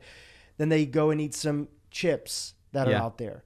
Then they eat all these different things, and there's the connection and the understanding of seeing at least a pattern, not to be obsessive on any particular thing, but to see that throughout the day, how often their body is having this spike. Yeah. And then, because without those changes and waiting for like labs for like 6 months or once a year, people go to their physical, it's actually hard to make changes in your life. You're right. And the other thing that I didn't realize was how much it promotes physical activity. Because the thing is, so when I'm not wearing the monitor now, I probably should because Thanksgiving's coming up, but basically when I'm wearing the monitor on my Apple Watch app, literally you just see a number there. And when you eat something that's starchy, it literally starts going up like a speedometer. And the first thing you want to freaking do is you want to go out and start walking. Because when you start walking and get any physical activity after that glucose spike, you slow down that speedometer. And I've had so many patients that are so sedentary, but when they see that needle start to go up, they're like out after lunch or dinner for like a 20, 30-minute walk just to prevent that 130, 140 to go up to 180 or 190. So it's unbelievable, what it can do. Which again, going back to South Asian and Asian populations that say, well, in China and India, we were eating all this rice and other stuff. Yeah. Those individuals were moving so much throughout the day. Yeah. Their life was hard work. They weren't exercising. It was just built into their lifestyle, fetching water, doing stuff, even getting the rice in the first place, dehusking it, doing all the things that needed to be done. So you were okay burning that level of fuel, but we can't eat that same way, which is a tough thing for a lot of people to hear. But if we keep on eating that way, we are seeing for the first time the kids that are not living as long as their parents. Exactly right. And that was so well said. And especially one population that really concerns me is during the time of pregnancy, because we're seeing so much gestational diabetes, so diabetes during pregnancy. And a lot of that's happening for the exact same reason, because in an ancestral pregnancy, it's not like mom was laid up pregnant for several months. She was still doing all the daily physical activities and household chores. But here now in modern day pregnancies, I'm seeing that women are literally on bed rest. I mean, they're so sedentary. They're not burning glucose on a regular basis. In some parts of the Bay Area, I've talked to OBs that have told me 50% of Indian women have gestational diabetes, 40 to 50%. And the problem with that situation is if you have diabetes or glucose problems during pregnancy, that already gets transmitted to the fetus. So the fetus is already bathed in a high glucose environment. It's already producing excess insulin. If you look at pictures of Asian or South Asian babies in the modern world, they already have a miniature, they're like a mini action figure of an adult, because they've got skinny arms and legs and a tiny little pot belly. So they're programmed for a glucose-rich, insulin-resistant environment early on. So one of the most gratifying programs that I do for companies is when I can bring in some OBs, a dietitian, a yoga practitioner, and go to a big company and talk about pregnancy wellness, because that's an opportunity to really make changes at the root cause so we don't see kids develop these tendencies early on. And many of my patients that are struggling, they're like, why is weight loss not working? Why is this not working? I don't want them to blame their parents, but I tell them that your parents didn't have the awareness around this. That's why they had a sedentary, high starchy type pregnancy, and this probably puts you more at risk. But now that you have the knowledge, we can reduce the risk in your future kid. And a lot of them will come back to me and say, my kid's already 8, I can't change it. I'm like, well, you can make your 8-year-old healthier so your grandkids don't develop this, right? Because this is a generational type thing. So how we live affects the future of our exactly our kids. Right. Exactly. It's so true. I mean, there's so much here to unpack. The one thing I do want to touch on is that, I grew up vegetarian. My dad comes from a Hindu Brahmin background, so they're very into being vegetarian. And my mom comes from a Jain background in India. Oh, yeah. And the Jains, for anybody that's not familiar, is a culture that's a tradition, a philosophy, way of life, religion that's really big on nonviolence. So being vegetarian was crucial in sort of they're probably one of the groups of the longest living, longest historical group of vegetarians that's out there that's still modern day. And so I had no fish. I had no real sources of strong amounts of proteins besides vegetable proteins that were in the diet. And then on top of that, you're a young kid. I was born in Kenya, but I grew up primarily in the States. And you're eating Indian food at home, but you're completely resisting it during the day. But because I'd go to school and I wouldn't really have a lot to eat because I was vegetarian, I'd eat all the junk foods. Oh, man. My diet in middle school and high school was eating honey buns and Sprites and other stuff like that. And occasionally, you get a salad or whatever else. Right. And I started to notice the big thing that really actually got me into the health world in the first place is that through a combination of a few different factors, I just had really bad acne.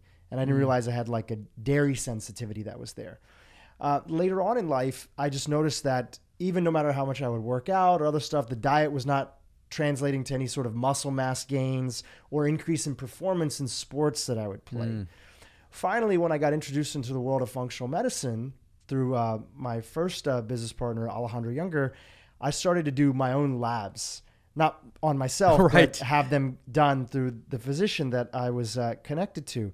And I started to see all these markers that were just off, many of the ones that you had mentioned there. And I was young. I was 25, 26 years old.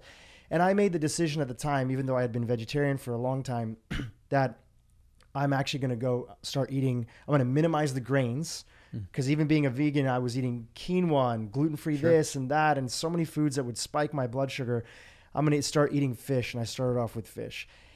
And morally, it was a big thing. Somebody's been vegetarian the whole entire life, especially coming from the Jain community. It was a tough thing to do. But I started noticing immediately changes in my health that were there by minimizing grains, carbohydrates that were there, and starting to include healthy fats and healthy proteins. For other individuals that are in that same boat that can relate, so many of my family that probably is listening to the podcast today right, is vegetarian. Yeah.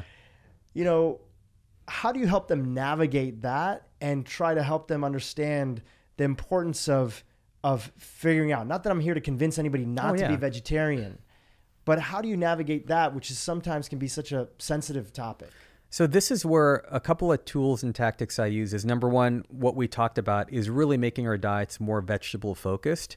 And really our traditional Indian diets had a wide variety of vegetables. Like nowadays, when I ask people, what are the few vegetables they're eating, there might be just 2 or 3 different varieties. But I'm like, how do we add more diversity? Because I'm a little bit biased, but I think Indians can cook vegetables in the most flavorful ways out of any ethnic culture if you do it the right way. And all the spices, the most anti-inflammatory. So let's get back into that traditional sequence of cooking.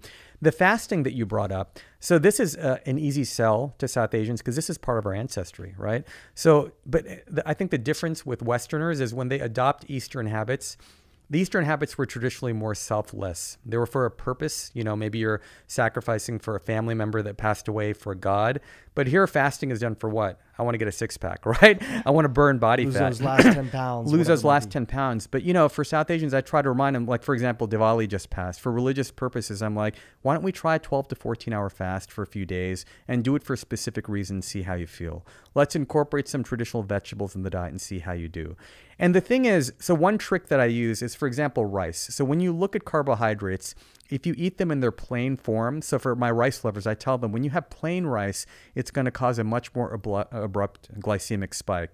But what if you made that more into like a biryani or an Asian fried rice, where we reduce the amount of rice by 60%, but you're going to add mixed vegetables, maybe nuts, seeds, and paneer to it, and add a little bit of healthy fat to that. Anytime you add a vegetable, protein, and fat to a starch, you're going to lower the glycemic spike by up to 40%. The sequence at which you eat meals, so something I call meal sequencing. Studies show that if you have vegetables before you eat your carbohydrates, you're going to lower that spike by up to 30%. So I tell them, eat the salad before. If they hate salad, I'm like, take part of your vegetable side dish and eat that first, and then eat the rice. You go to an Italian place, a lot of them like to go out for pasta, and get a salad first and have it with a vinegar-based dressing, because a combination of both can limit that glycemic spike. So you can do some things to game the system. And then I remind them that, listen, being vegetarian, you're still eating a lot of starches. We have to be on top of physical activity. Let's get more walking steps in. It's actually more important. It's even more important. Not that it's not important for everybody. No, you're right. They have to be more important. Absolutely. If you're choosing to be vegetarian, it's more important to be physical. Yes. And have a regular workout routine in whatever capacity that meets their exactly needs. And the beauty is, if you tell an Indian to add more, or anyone, an Asian, to add more vegetables, protein, and fat to their dishes like the lentils and rice, guess what? They're naturally full longer. They're not going to be snacking as much. Fasting, it becomes easier to do. So these are ways you can culturally, in a culturally sensitive way, sort of introduce practices that weren't that different than our traditional ancestors.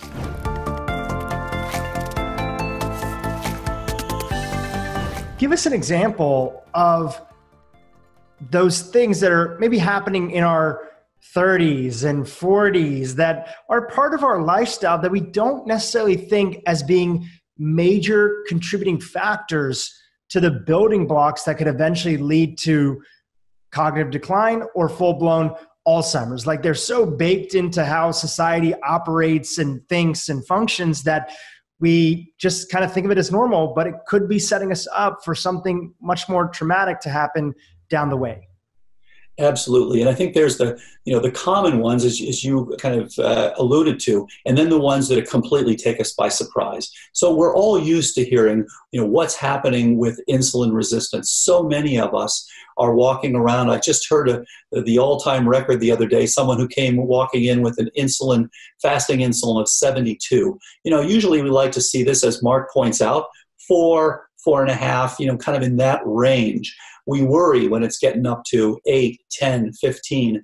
I've seen them as high as 32 or 36 even. But for someone to come in with 72, that's just amazing. So this person is just working overtime to try to produce enough insulin. Is literally going to run out of gas at some point. Is walking around not realizing that they are setting themselves up for huge risk for cognitive decline. Metabolic syndrome, which affects somewhere around 60 million Americans with that combination: insulin resistance, dyslipidemia, some degree of obesity, all these things, hypertension, these things. This is a huge problem. And so this is one that we're kind of living with and not realizing. We are getting these in our 20s, 30s, 40s, not checking it, not recognizing until. But the thing that really takes us by surprise, I have to admit, is the toxin exposure. When we started this work, we had no idea that this was a critical and incredibly common contributor to Alzheimer's. So what happened was, we started back in 2012, we were really looking at what became type 1, type 1.5, and type 2. improving the support, improving the trophic factors, improving hormones, reducing inflammation, improving insulin sensitivity. We had a set of people that just didn't respond, and we wanted to understand what was going on. And I actually started by calling some of the spouses and saying, let's find out, where did this person grow up? What's going on with their lives? What are the genetics? What's contributed to this problem? And they also looked different. That's been the surprise.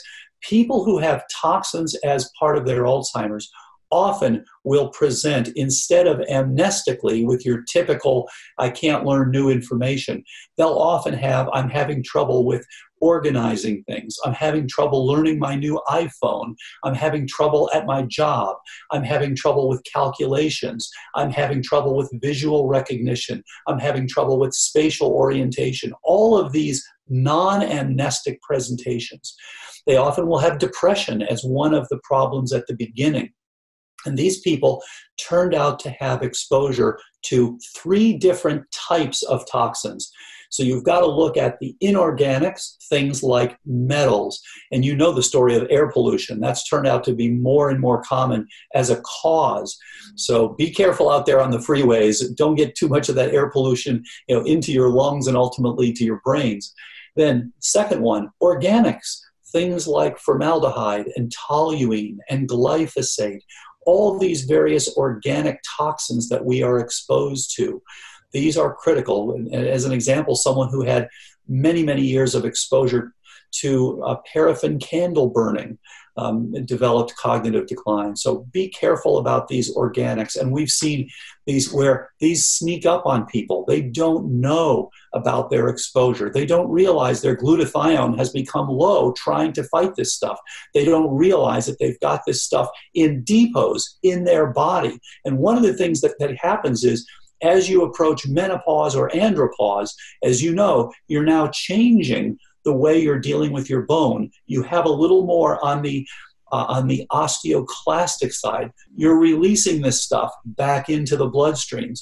And so many, many of these people are presenting late 40s to late 50s in that decade with beginning cognitive changes at that time. And they have various organics, or the third group, biotoxins. I've been shocked to see how common it is for people to come in with cognitive decline that turns out to have as a major contributor toxins that are produced by mold species. And as you know, it's typically the big 5. It's not all mold species. It's the Stachybotrys, the Penicillium, the Aspergillus, Chaetomium, and Wallemia. Those are the big 5. So if you've got those running around your basement, around your house, if you've got black mold in your house, or you haven't taken care of that mold problem, please check to see, first of all, check your ERMI score. That is your EPA Relative Mold Index, or you can use another score called HERTS-Me2. They're both fine, and they will look at whether in fact you've got mold, those mold species especially, within your home or place of work.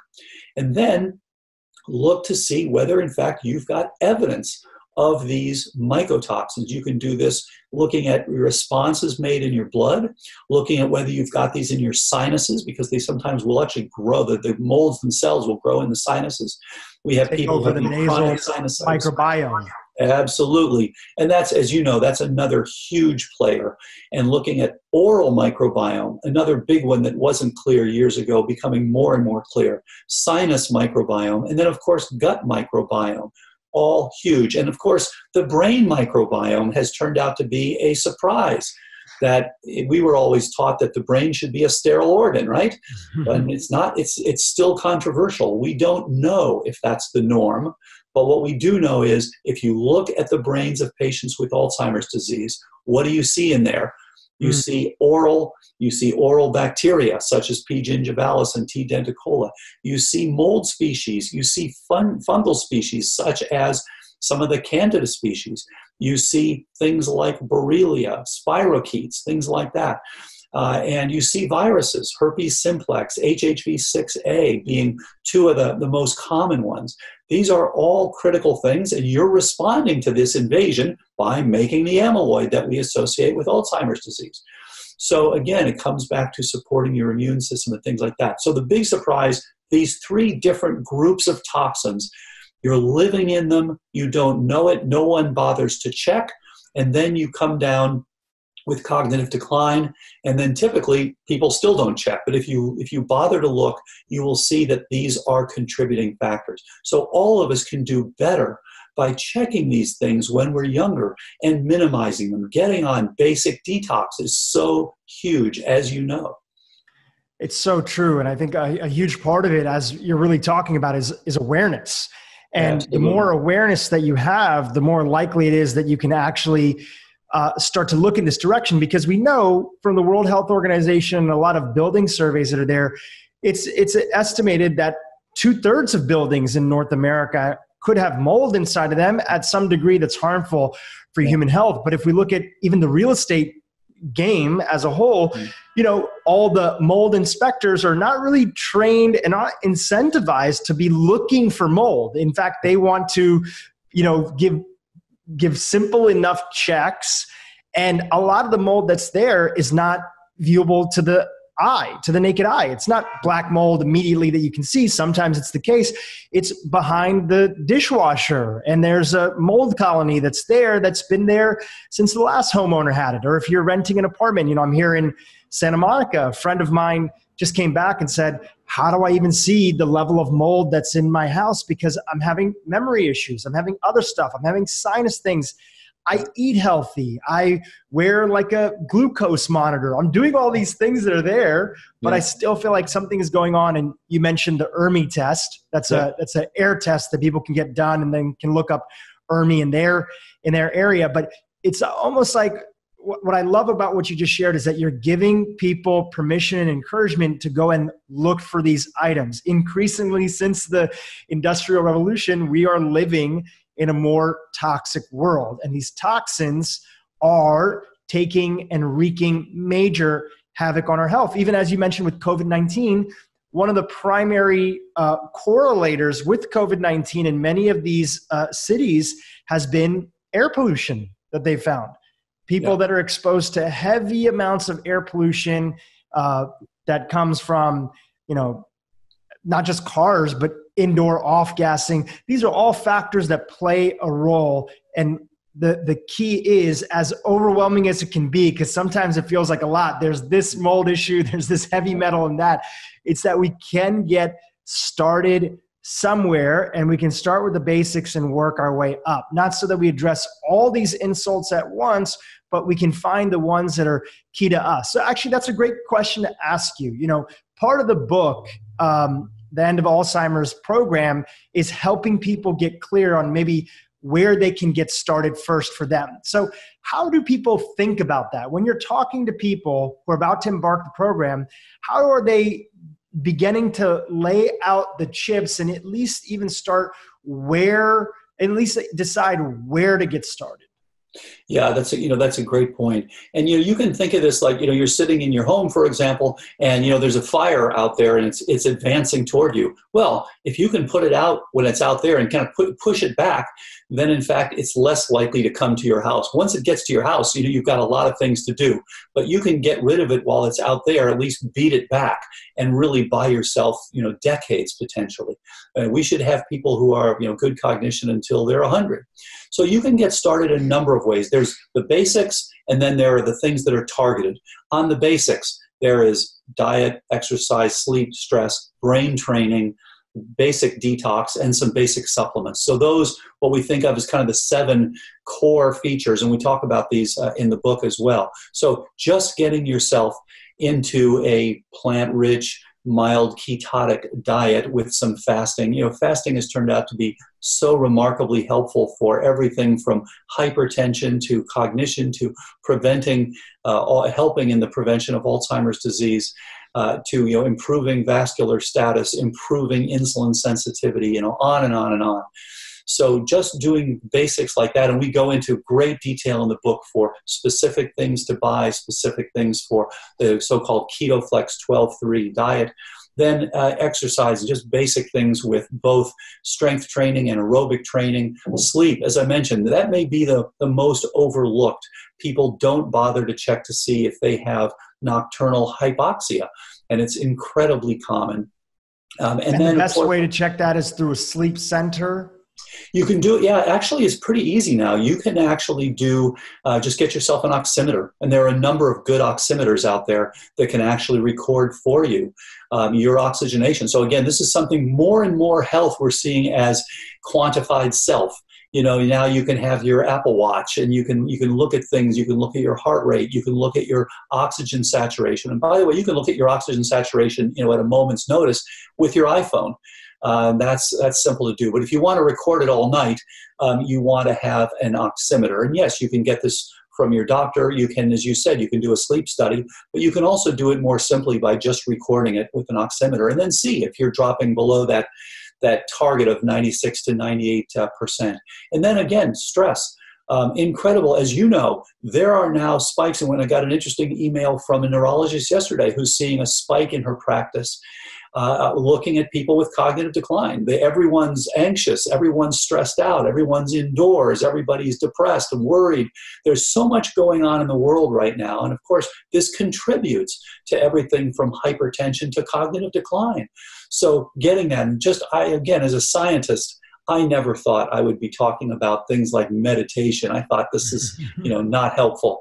And yet I can't deny the statistics are there. The publications are there.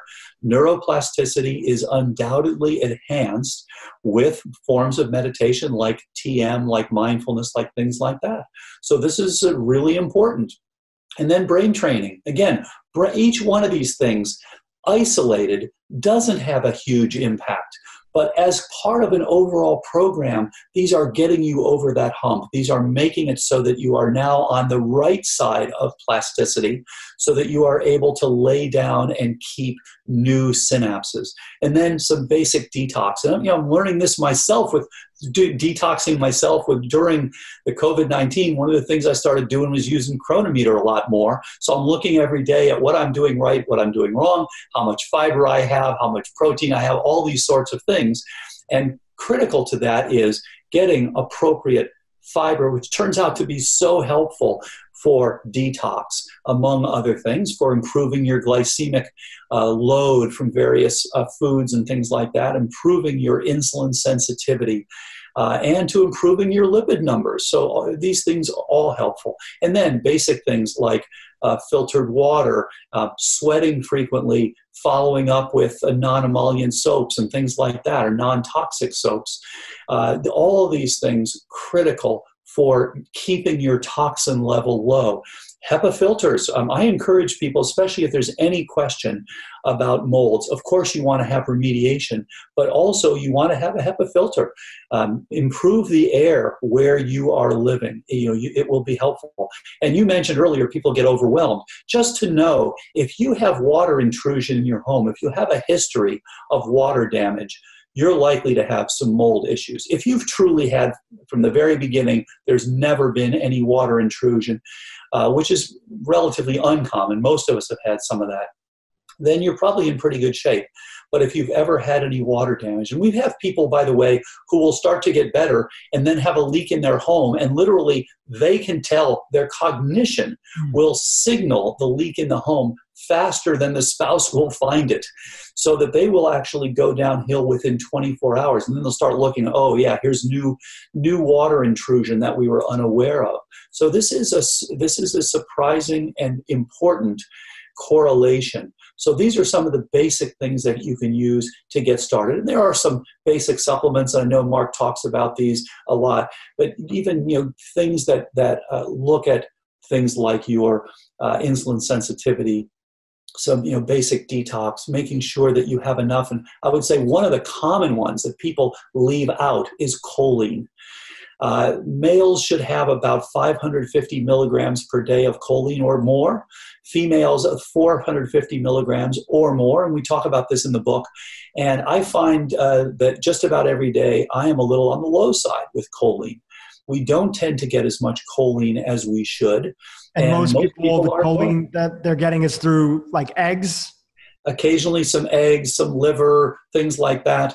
And so, yeah, we need to do a better job of that. And that's, you can certainly support that not only with things like pastured eggs and stuff, but also with things like acetylcholine or with GPC choline. Some easy ways to get yourself to make sure that you're getting that 550 milligrams, or if you're a female, 450 milligrams. Most of us are low. And of course, this is the precursor for acetylcholine, which is the most important neurotransmitter for storing memory and making memory. So you need appropriate acetylcholine. You also need appropriate glutamate for getting the appropriate memories. And there are other pieces to this as well, such as noradrenal, norepinephrine, which are key for level of attention and level of consciousness. And then things like dopamine, which of course are important for that reward feeling. So all of these work together, but acetylcholine is the most important one. And of course, this is why people take Aricept, which inhibits breakdown of acetylcholine, to give themselves that little boost when they have Alzheimer's disease. But of course, it doesn't work by itself terribly well. So I encourage everybody, please make sure that you are not choline deficient. Make sure that you are not vitamin D deficient. Make sure that you are not deficient in important hormones and trophic factors that are critical for laying down and keeping memory storage. And then beyond that, you want to do targeting, as we said earlier, looking at the key things that are driving this. If you've got toxins around that you're unaware of, which so many of us do, let's find out, before the fire gets to your house, let's find out, because this thing is brewing. And by the way, the same thing is being reported in Parkinson's disease. People who didn't realize that they had long-term exposure to things like trichloroethylene and glyphosate and Agent Orange and on and on and on, things that are inhibitors of complex 1 especially. These are things that increase your risk for Parkinson's disease. So these things are brewing for years. And if we're aware of them before they actually make major impacts, you only get the symptoms late in the disease. And again, that's another part of 21st century medicine that's not emphasized enough. What we see as disease is the end stage of a chronic process that's been going on for decades. The good news is, and as Mark has championed for years, we can now check these things. We can check these diseases before they strike us symptomatically. So we should all be aware of the pre-symptomatic stages. Are you in a pre-symptomatic stage of Parkinson's? Are you in a pre-symptomatic stage of what will ultimately be Alzheimer's? Are you in a pre-symptomatic stage of heart disease? And on and on. That's the good news on the chronic illnesses. We can see them coming. The bad news is that people have not been doing that. So that when they finally get a diagnosis, this is a fairly late stage, and we really have to work hard now, not only to get rid of the drivers, but then to rebuild. But I do think there are some great things coming with stem cells for helping us to rebuild these lost synapses. And I think that will be a part of the overall. We've had people already go on the program and then add stem cells and get an additional bump. So I think we're going to see more and more of that. Using stem cells alone is a little bit like trying to rebuild the house as it's burning down. Let's put out the fire first, then we try to rebuild the house, as opposed to trying to do that, as it's still on fire. Stem cells and some of these advanced therapies that are available to us now that really technology is making available, they're like icing on the cake, right? Absolutely. But we still need a foundational base that we want to build on, which is all these dietary lifestyle recommendations that many individuals can get a chance to follow. So absolutely, for somebody who's listening now, may have some history of cognitive decline in their family, some family members that have had Alzheimer's because it's so prevalent, and they're in their, let's say, 50s or 60s, and they're not seeing that they're not maybe noticing, or what they see as like, they're not sure if they're having cognitive decline or not. And they want to get the first step, which is sort of just assessing where they are, right? How bad are things? Have they just gotten used to their memory falling a little bit here and there, or is actually something more serious going on? What would you recommend for them as the first step of options? Is it doing that basically, I forgot the term, but the similar cognitive test that you said that's similar to like a colonoscopy. Cognoscopy, exactly. Cognoscopy. Right. And you can actually, you can now, get this, directly. So very good point. And I think, if we're going to impact the global burden of dementia, if we're going to take these 45 million Americans who are going to get Alzheimer's and reduce that as close to zero as we can, we need to have everybody think about this and get on prevention. And I would break these into two groups. And I think it's important to mention a group that's rarely mentioned. So 95% of people who develop Alzheimer's have sporadic Alzheimer's. So in other words, it's not in the genes that you're going to have. Yes, they may have increased risk with ApoE4, which is the common one. And there are dozens of genes that increase your risk, but ApoE4 is the common and striking one. If you have a single copy of ApoE4, it increases your risk from about 9% through your lifetime to 30%. If you have two copies, it's well over 50%. So that's an important one for sure. And there are about 75 million Americans who have a single copy. And again, none of these people should be getting Alzheimer's disease. And there are about 7 million who have two copies. And again, starting early, none of them. But I want to mention the small segment. About 5%, just under 5% of the people who develop Alzheimer's have familial Alzheimer's. And there has been nothing for these people in the past, and drug approaches have failed with this group. And so they just know if they have the gene, and this is typically 3 genes, mutations in APP, presenilin 1, or presenilin 2. So for those people, and they often will get symptoms in their 30s, 40s, or 50s, very significant symptoms. It comes on early. They know it'll hit the parents. Half of the siblings will get it. It's a dominantly inherited gene. I would encourage them, please get on all the appropriate things for prevention. Get evaluated, get on that in your 20s. Because again, you may be getting symptoms in your 30s or 40s. So start as early as you can and really optimize everything. There's a real opportunity here, I think, for the first time to have impacts. We'll see. There are some people who are already doing this. We'll see how it goes.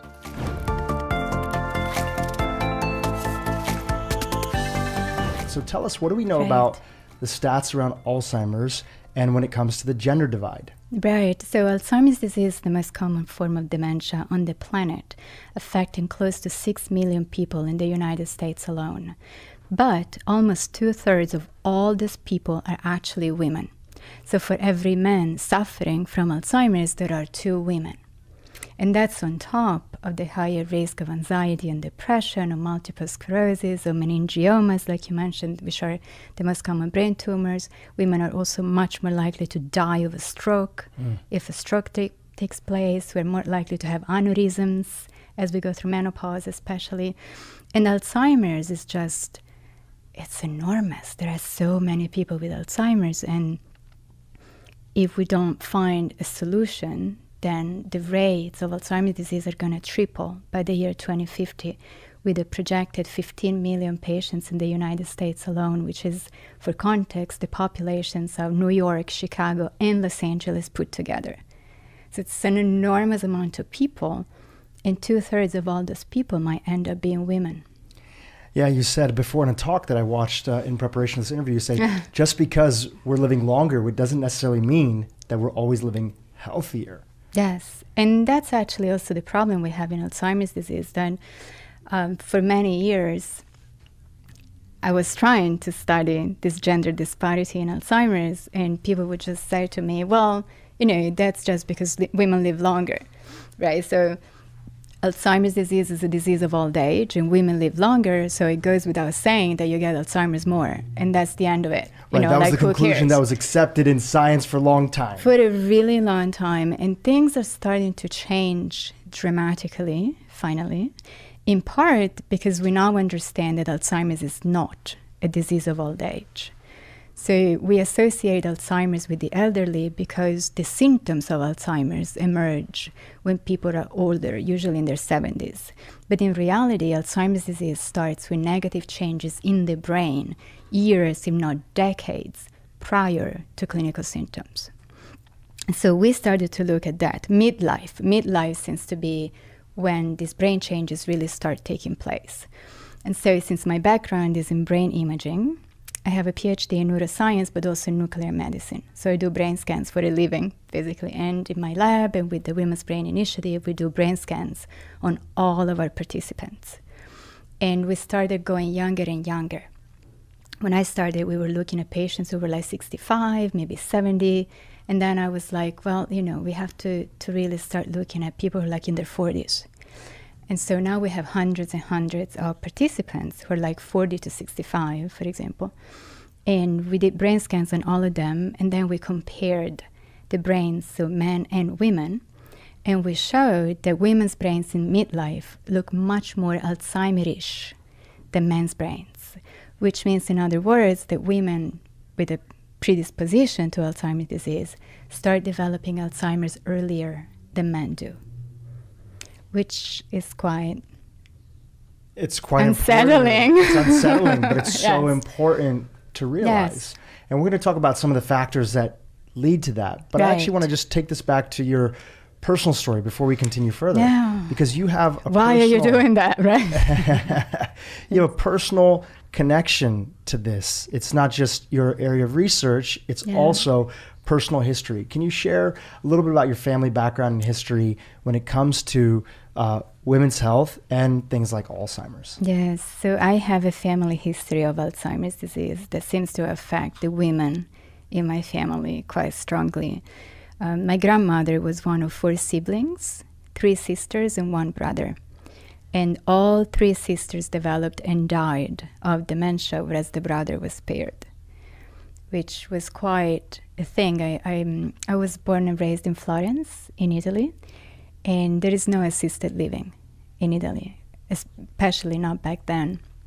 So my grandmother basically lived with us. She had her own apartment, but it was literally on the same landing as our apartment. And my mom was the primary caregiver, clearly, and all of us were really helped. And it was just so present for so many years, because Alzheimer's is a very insidious disease. It starts very slowly, and at some point the patient just can't live on their own anymore. They really need assistance 100% of the time, and there are some good days and bad days. It becomes all-consuming for the It's caretakers. it's a very long process. And I lived through most of it until I moved to New York to do my PhD. And my mom then really suffered also the isolation that so many caregivers experience, because I wasn't there, my dad was helping, but it's a little bit different, I think, when usually women are the primary caregivers of Alzheimer's patients. It's about 2/3 of all caregivers for Alzheimer's patients are women. And there's also evidence that women experience more caregiver burden in terms of stress and stress reaction than a male caregiver, which again is not in any way to discount the suffering that a male patient or a male caregiver would go through. Absolutely, that's not the point. It's just I lived it from the women's side of the story. So that's what really kind of scared me. Very honestly, it really scared me. And I was in college when that happened, and I said I need to study Alzheimer's. I need to understand what's happening and how to prevent it for my mom, for myself, for my daughter now, and for my friends. And so I've been doing it since 20 years and counting. How was your mom's health as she continued to age? My mom? Yes, your Oh, mom. my mom. Well, knocking on wood, she's doing fantastic. She really embraced everything I've been telling her about prevention. All the things that you would Alzheimer's research and find out and how to support her brain, you would share that with her. Yeah, I shared with her, and she's a very present mom, my mom. So everything I do, she's very involved with. She's a scientist too. My parents are both nuclear physicists. So she actually introduced me to the nuclear medicine team where I did my PhD. So she really understands the science, and she's always been super involved in my work. And when I started, nobody was talking about prevention. for Alzheimer's disease. Nobody believed that prevention was even feasible. It was almost a little bit taboo. Oh my goodness, Like, they why would are you just tell you. talking about this other area? Like, Yes. there's no research that's out there. There's nothing there. It's not even worth getting into. Yes, there was a lot of suspicion, almost like your reputation was at stake if you mention the word prevention, you know. But still today, when we publish papers that use the word prevention, sometimes we get flagged as something that hasn't been proven. So we had to switch to risk reduction. That is accepted. But we're getting there. But so going back to my mom, she's amazing. My parents live in Italy, so they follow a very healthy diet. They're very physically active. They're very intellectually active. They're still teaching. And my mom goes to yoga twice a week. She can do a headstand. She's over 70. She's doing everything right. She's doing everything right. A lot of,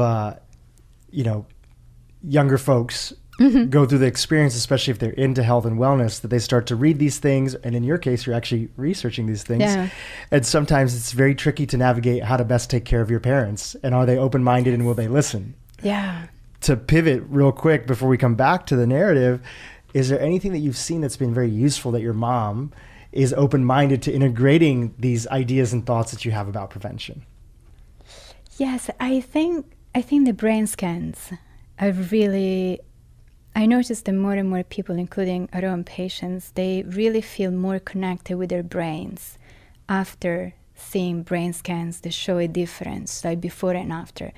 This is kind of the work I've been doing for a long time, not just in women, but just in terms of Alzheimer's prevention. We would do brain scans of people who follow one diet or another diet and then follow them over time and repeat the brain scans.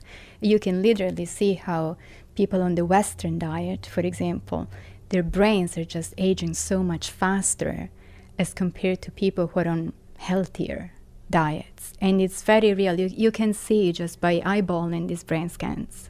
You can see one brain showing signs of shrinkage and the other brain being just nice and full. And most often than not, the brain that's shrinking is on a bad diet. So I think that is very empowering when you can see that in general, but also when you can see your own brain, right? If we can show that your brain energy levels are not as high as they should be for age, or if you're showing some signs of brain shrinkage, and these are all the things that you can do to slow it down, I find it to be a really strong motivator.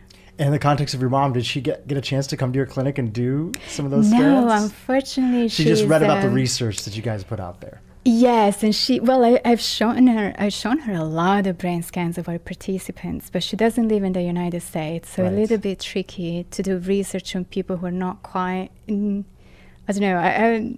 Yeah, it's a little tougher. Yeah, and now she's outside of my age range. Yeah. So I want to come back to the place that we started things off with, which is raising the alarm, truly, Yes. that we need to give attention to this topic. Yes. And we need to make sure that we're looking at how are women's brains different so that we can support them and not exclude them from the conversation. Yeah. So give us some of the fundamentals for the folks that are listening. What are some of the ways that men's and women's brains might be different and how that impacts what diseases we get in our later years? Yes, that's a really good question. And I just want to mention that there are a lot of pop sciencey, hand-wavy theories on how women's brains are different from men's brains. And I just want to be very, very clear that from a scientist's perspective, there is no evidence of a gendered brain. So I just want to put it out there because I got this question a few times that men are from Mars, Right. girls are from Venus. This is something that leaves me obviously a little like, whoa, Yeah, I don't know about any of that. However, Totally. And it's not even like the brain is, there's like not like a male brain and then a women's brain. It's how the Yes. body interacts with Thank the brain. you. Yes. So what's really important is that we're different systems. We're wired a little bit differently. And that starts from the very moment of conception. So if you are female, meaning if you have two X chromosomes, which has nothing to do with gender identity, it's just really to use a word that we use in clinical practice. If you have two X chromosomes, technically, you're a female, and if you have an X and a Y, you're male, and so is your brain, right? What's interesting is that the X chromosome is bigger than the Y chromosome. It has like 1,098 genes, whereas the Y chromosome only has 78. So if you are a double X, you have 1,000 more genes to start with, and many are involved in reproduction and fertility, but others are really involved in brain health. And it's really important to know that because your DNA is what really makes your hormones. And hormones are one of the very first factors that matter for the sexual differentiation of the brain. So as the little brain is maturing, if you have more androgens flowing in your bloodstream and in your cells, then you're going to have more of a male brain. Whereas if you have the XX and more estrogens, you're going to develop a female brain. So the architecture of the brain is very similar, but the functionality is slightly different just because of this to start with. And this, you're not even born at that point. You're still inside your mama's belly and you're just growing a brain. And once the child is born, then the differences obviously become even more pronounced because of all the interactions with the environment and all the things that happen to girls and boys, right, all the way through adolescence. And then the biggest events in a woman's life, being pregnancy, being pregnant and carrying a child has profound effects on your body and your brain as well. And then going through menopause, which is quite a shock to this finely tuned system. And these are all neuroendocrine transition stages, which means that your brain and your endocrine system, your hormones, are both in transition at the same time. And we now understand that these transition states are very important for brain health, especially in women. So let's go to that example that you were sharing before, because it used to be thought that, okay, because women are living longer, that's why they're experiencing some of these diseases like Alzheimer's. Yeah. And then in a lot of the research that's out there, including the work that you did, you're saying that in midlife is when we're starting to see some of the earliest changes in the brain. So what are some of the earliest changes? Let's talk about the female brain for a second. Yeah. What are some of the early changes? Do you want to see it? Yeah, I would love to see it. Okay, right. Fantastic. So you passed me your phone, and I'm looking at the difference, yes. everybody that's listening to the podcast, yes. of explain what we have on the left and what we have on the right. So these are positron emission tomography scans, or PET scans, which is a nuclear medicine technique in which we use radioactive isotopes that go up in the brain and look at brain energy levels. And that's literally a map or a visual of how well the brain is metabolizing glucose to produce energy. And the brain to the left belongs to a woman who was 43 years old when we scanned her the first time, and she was premenopausal then. And that brain is exactly what you want your brain to look like when you're 43 or in your 40s. Really nice and bright with a lot of red, right, everywhere in the brain. It's very symmetrical and it's quite red and yellow. The other brain is the same woman, just 7-8 years later after she went through menopause. And I think you can see quite easily how the red turned yellow, basically green, on the outside of the brain. That's a 30% drop in brain energy levels. And this is not just that one woman, this is the average. This is what happens to women to most women as they go through menopause. And interestingly enough, this does not happen to a man of the same age. Right.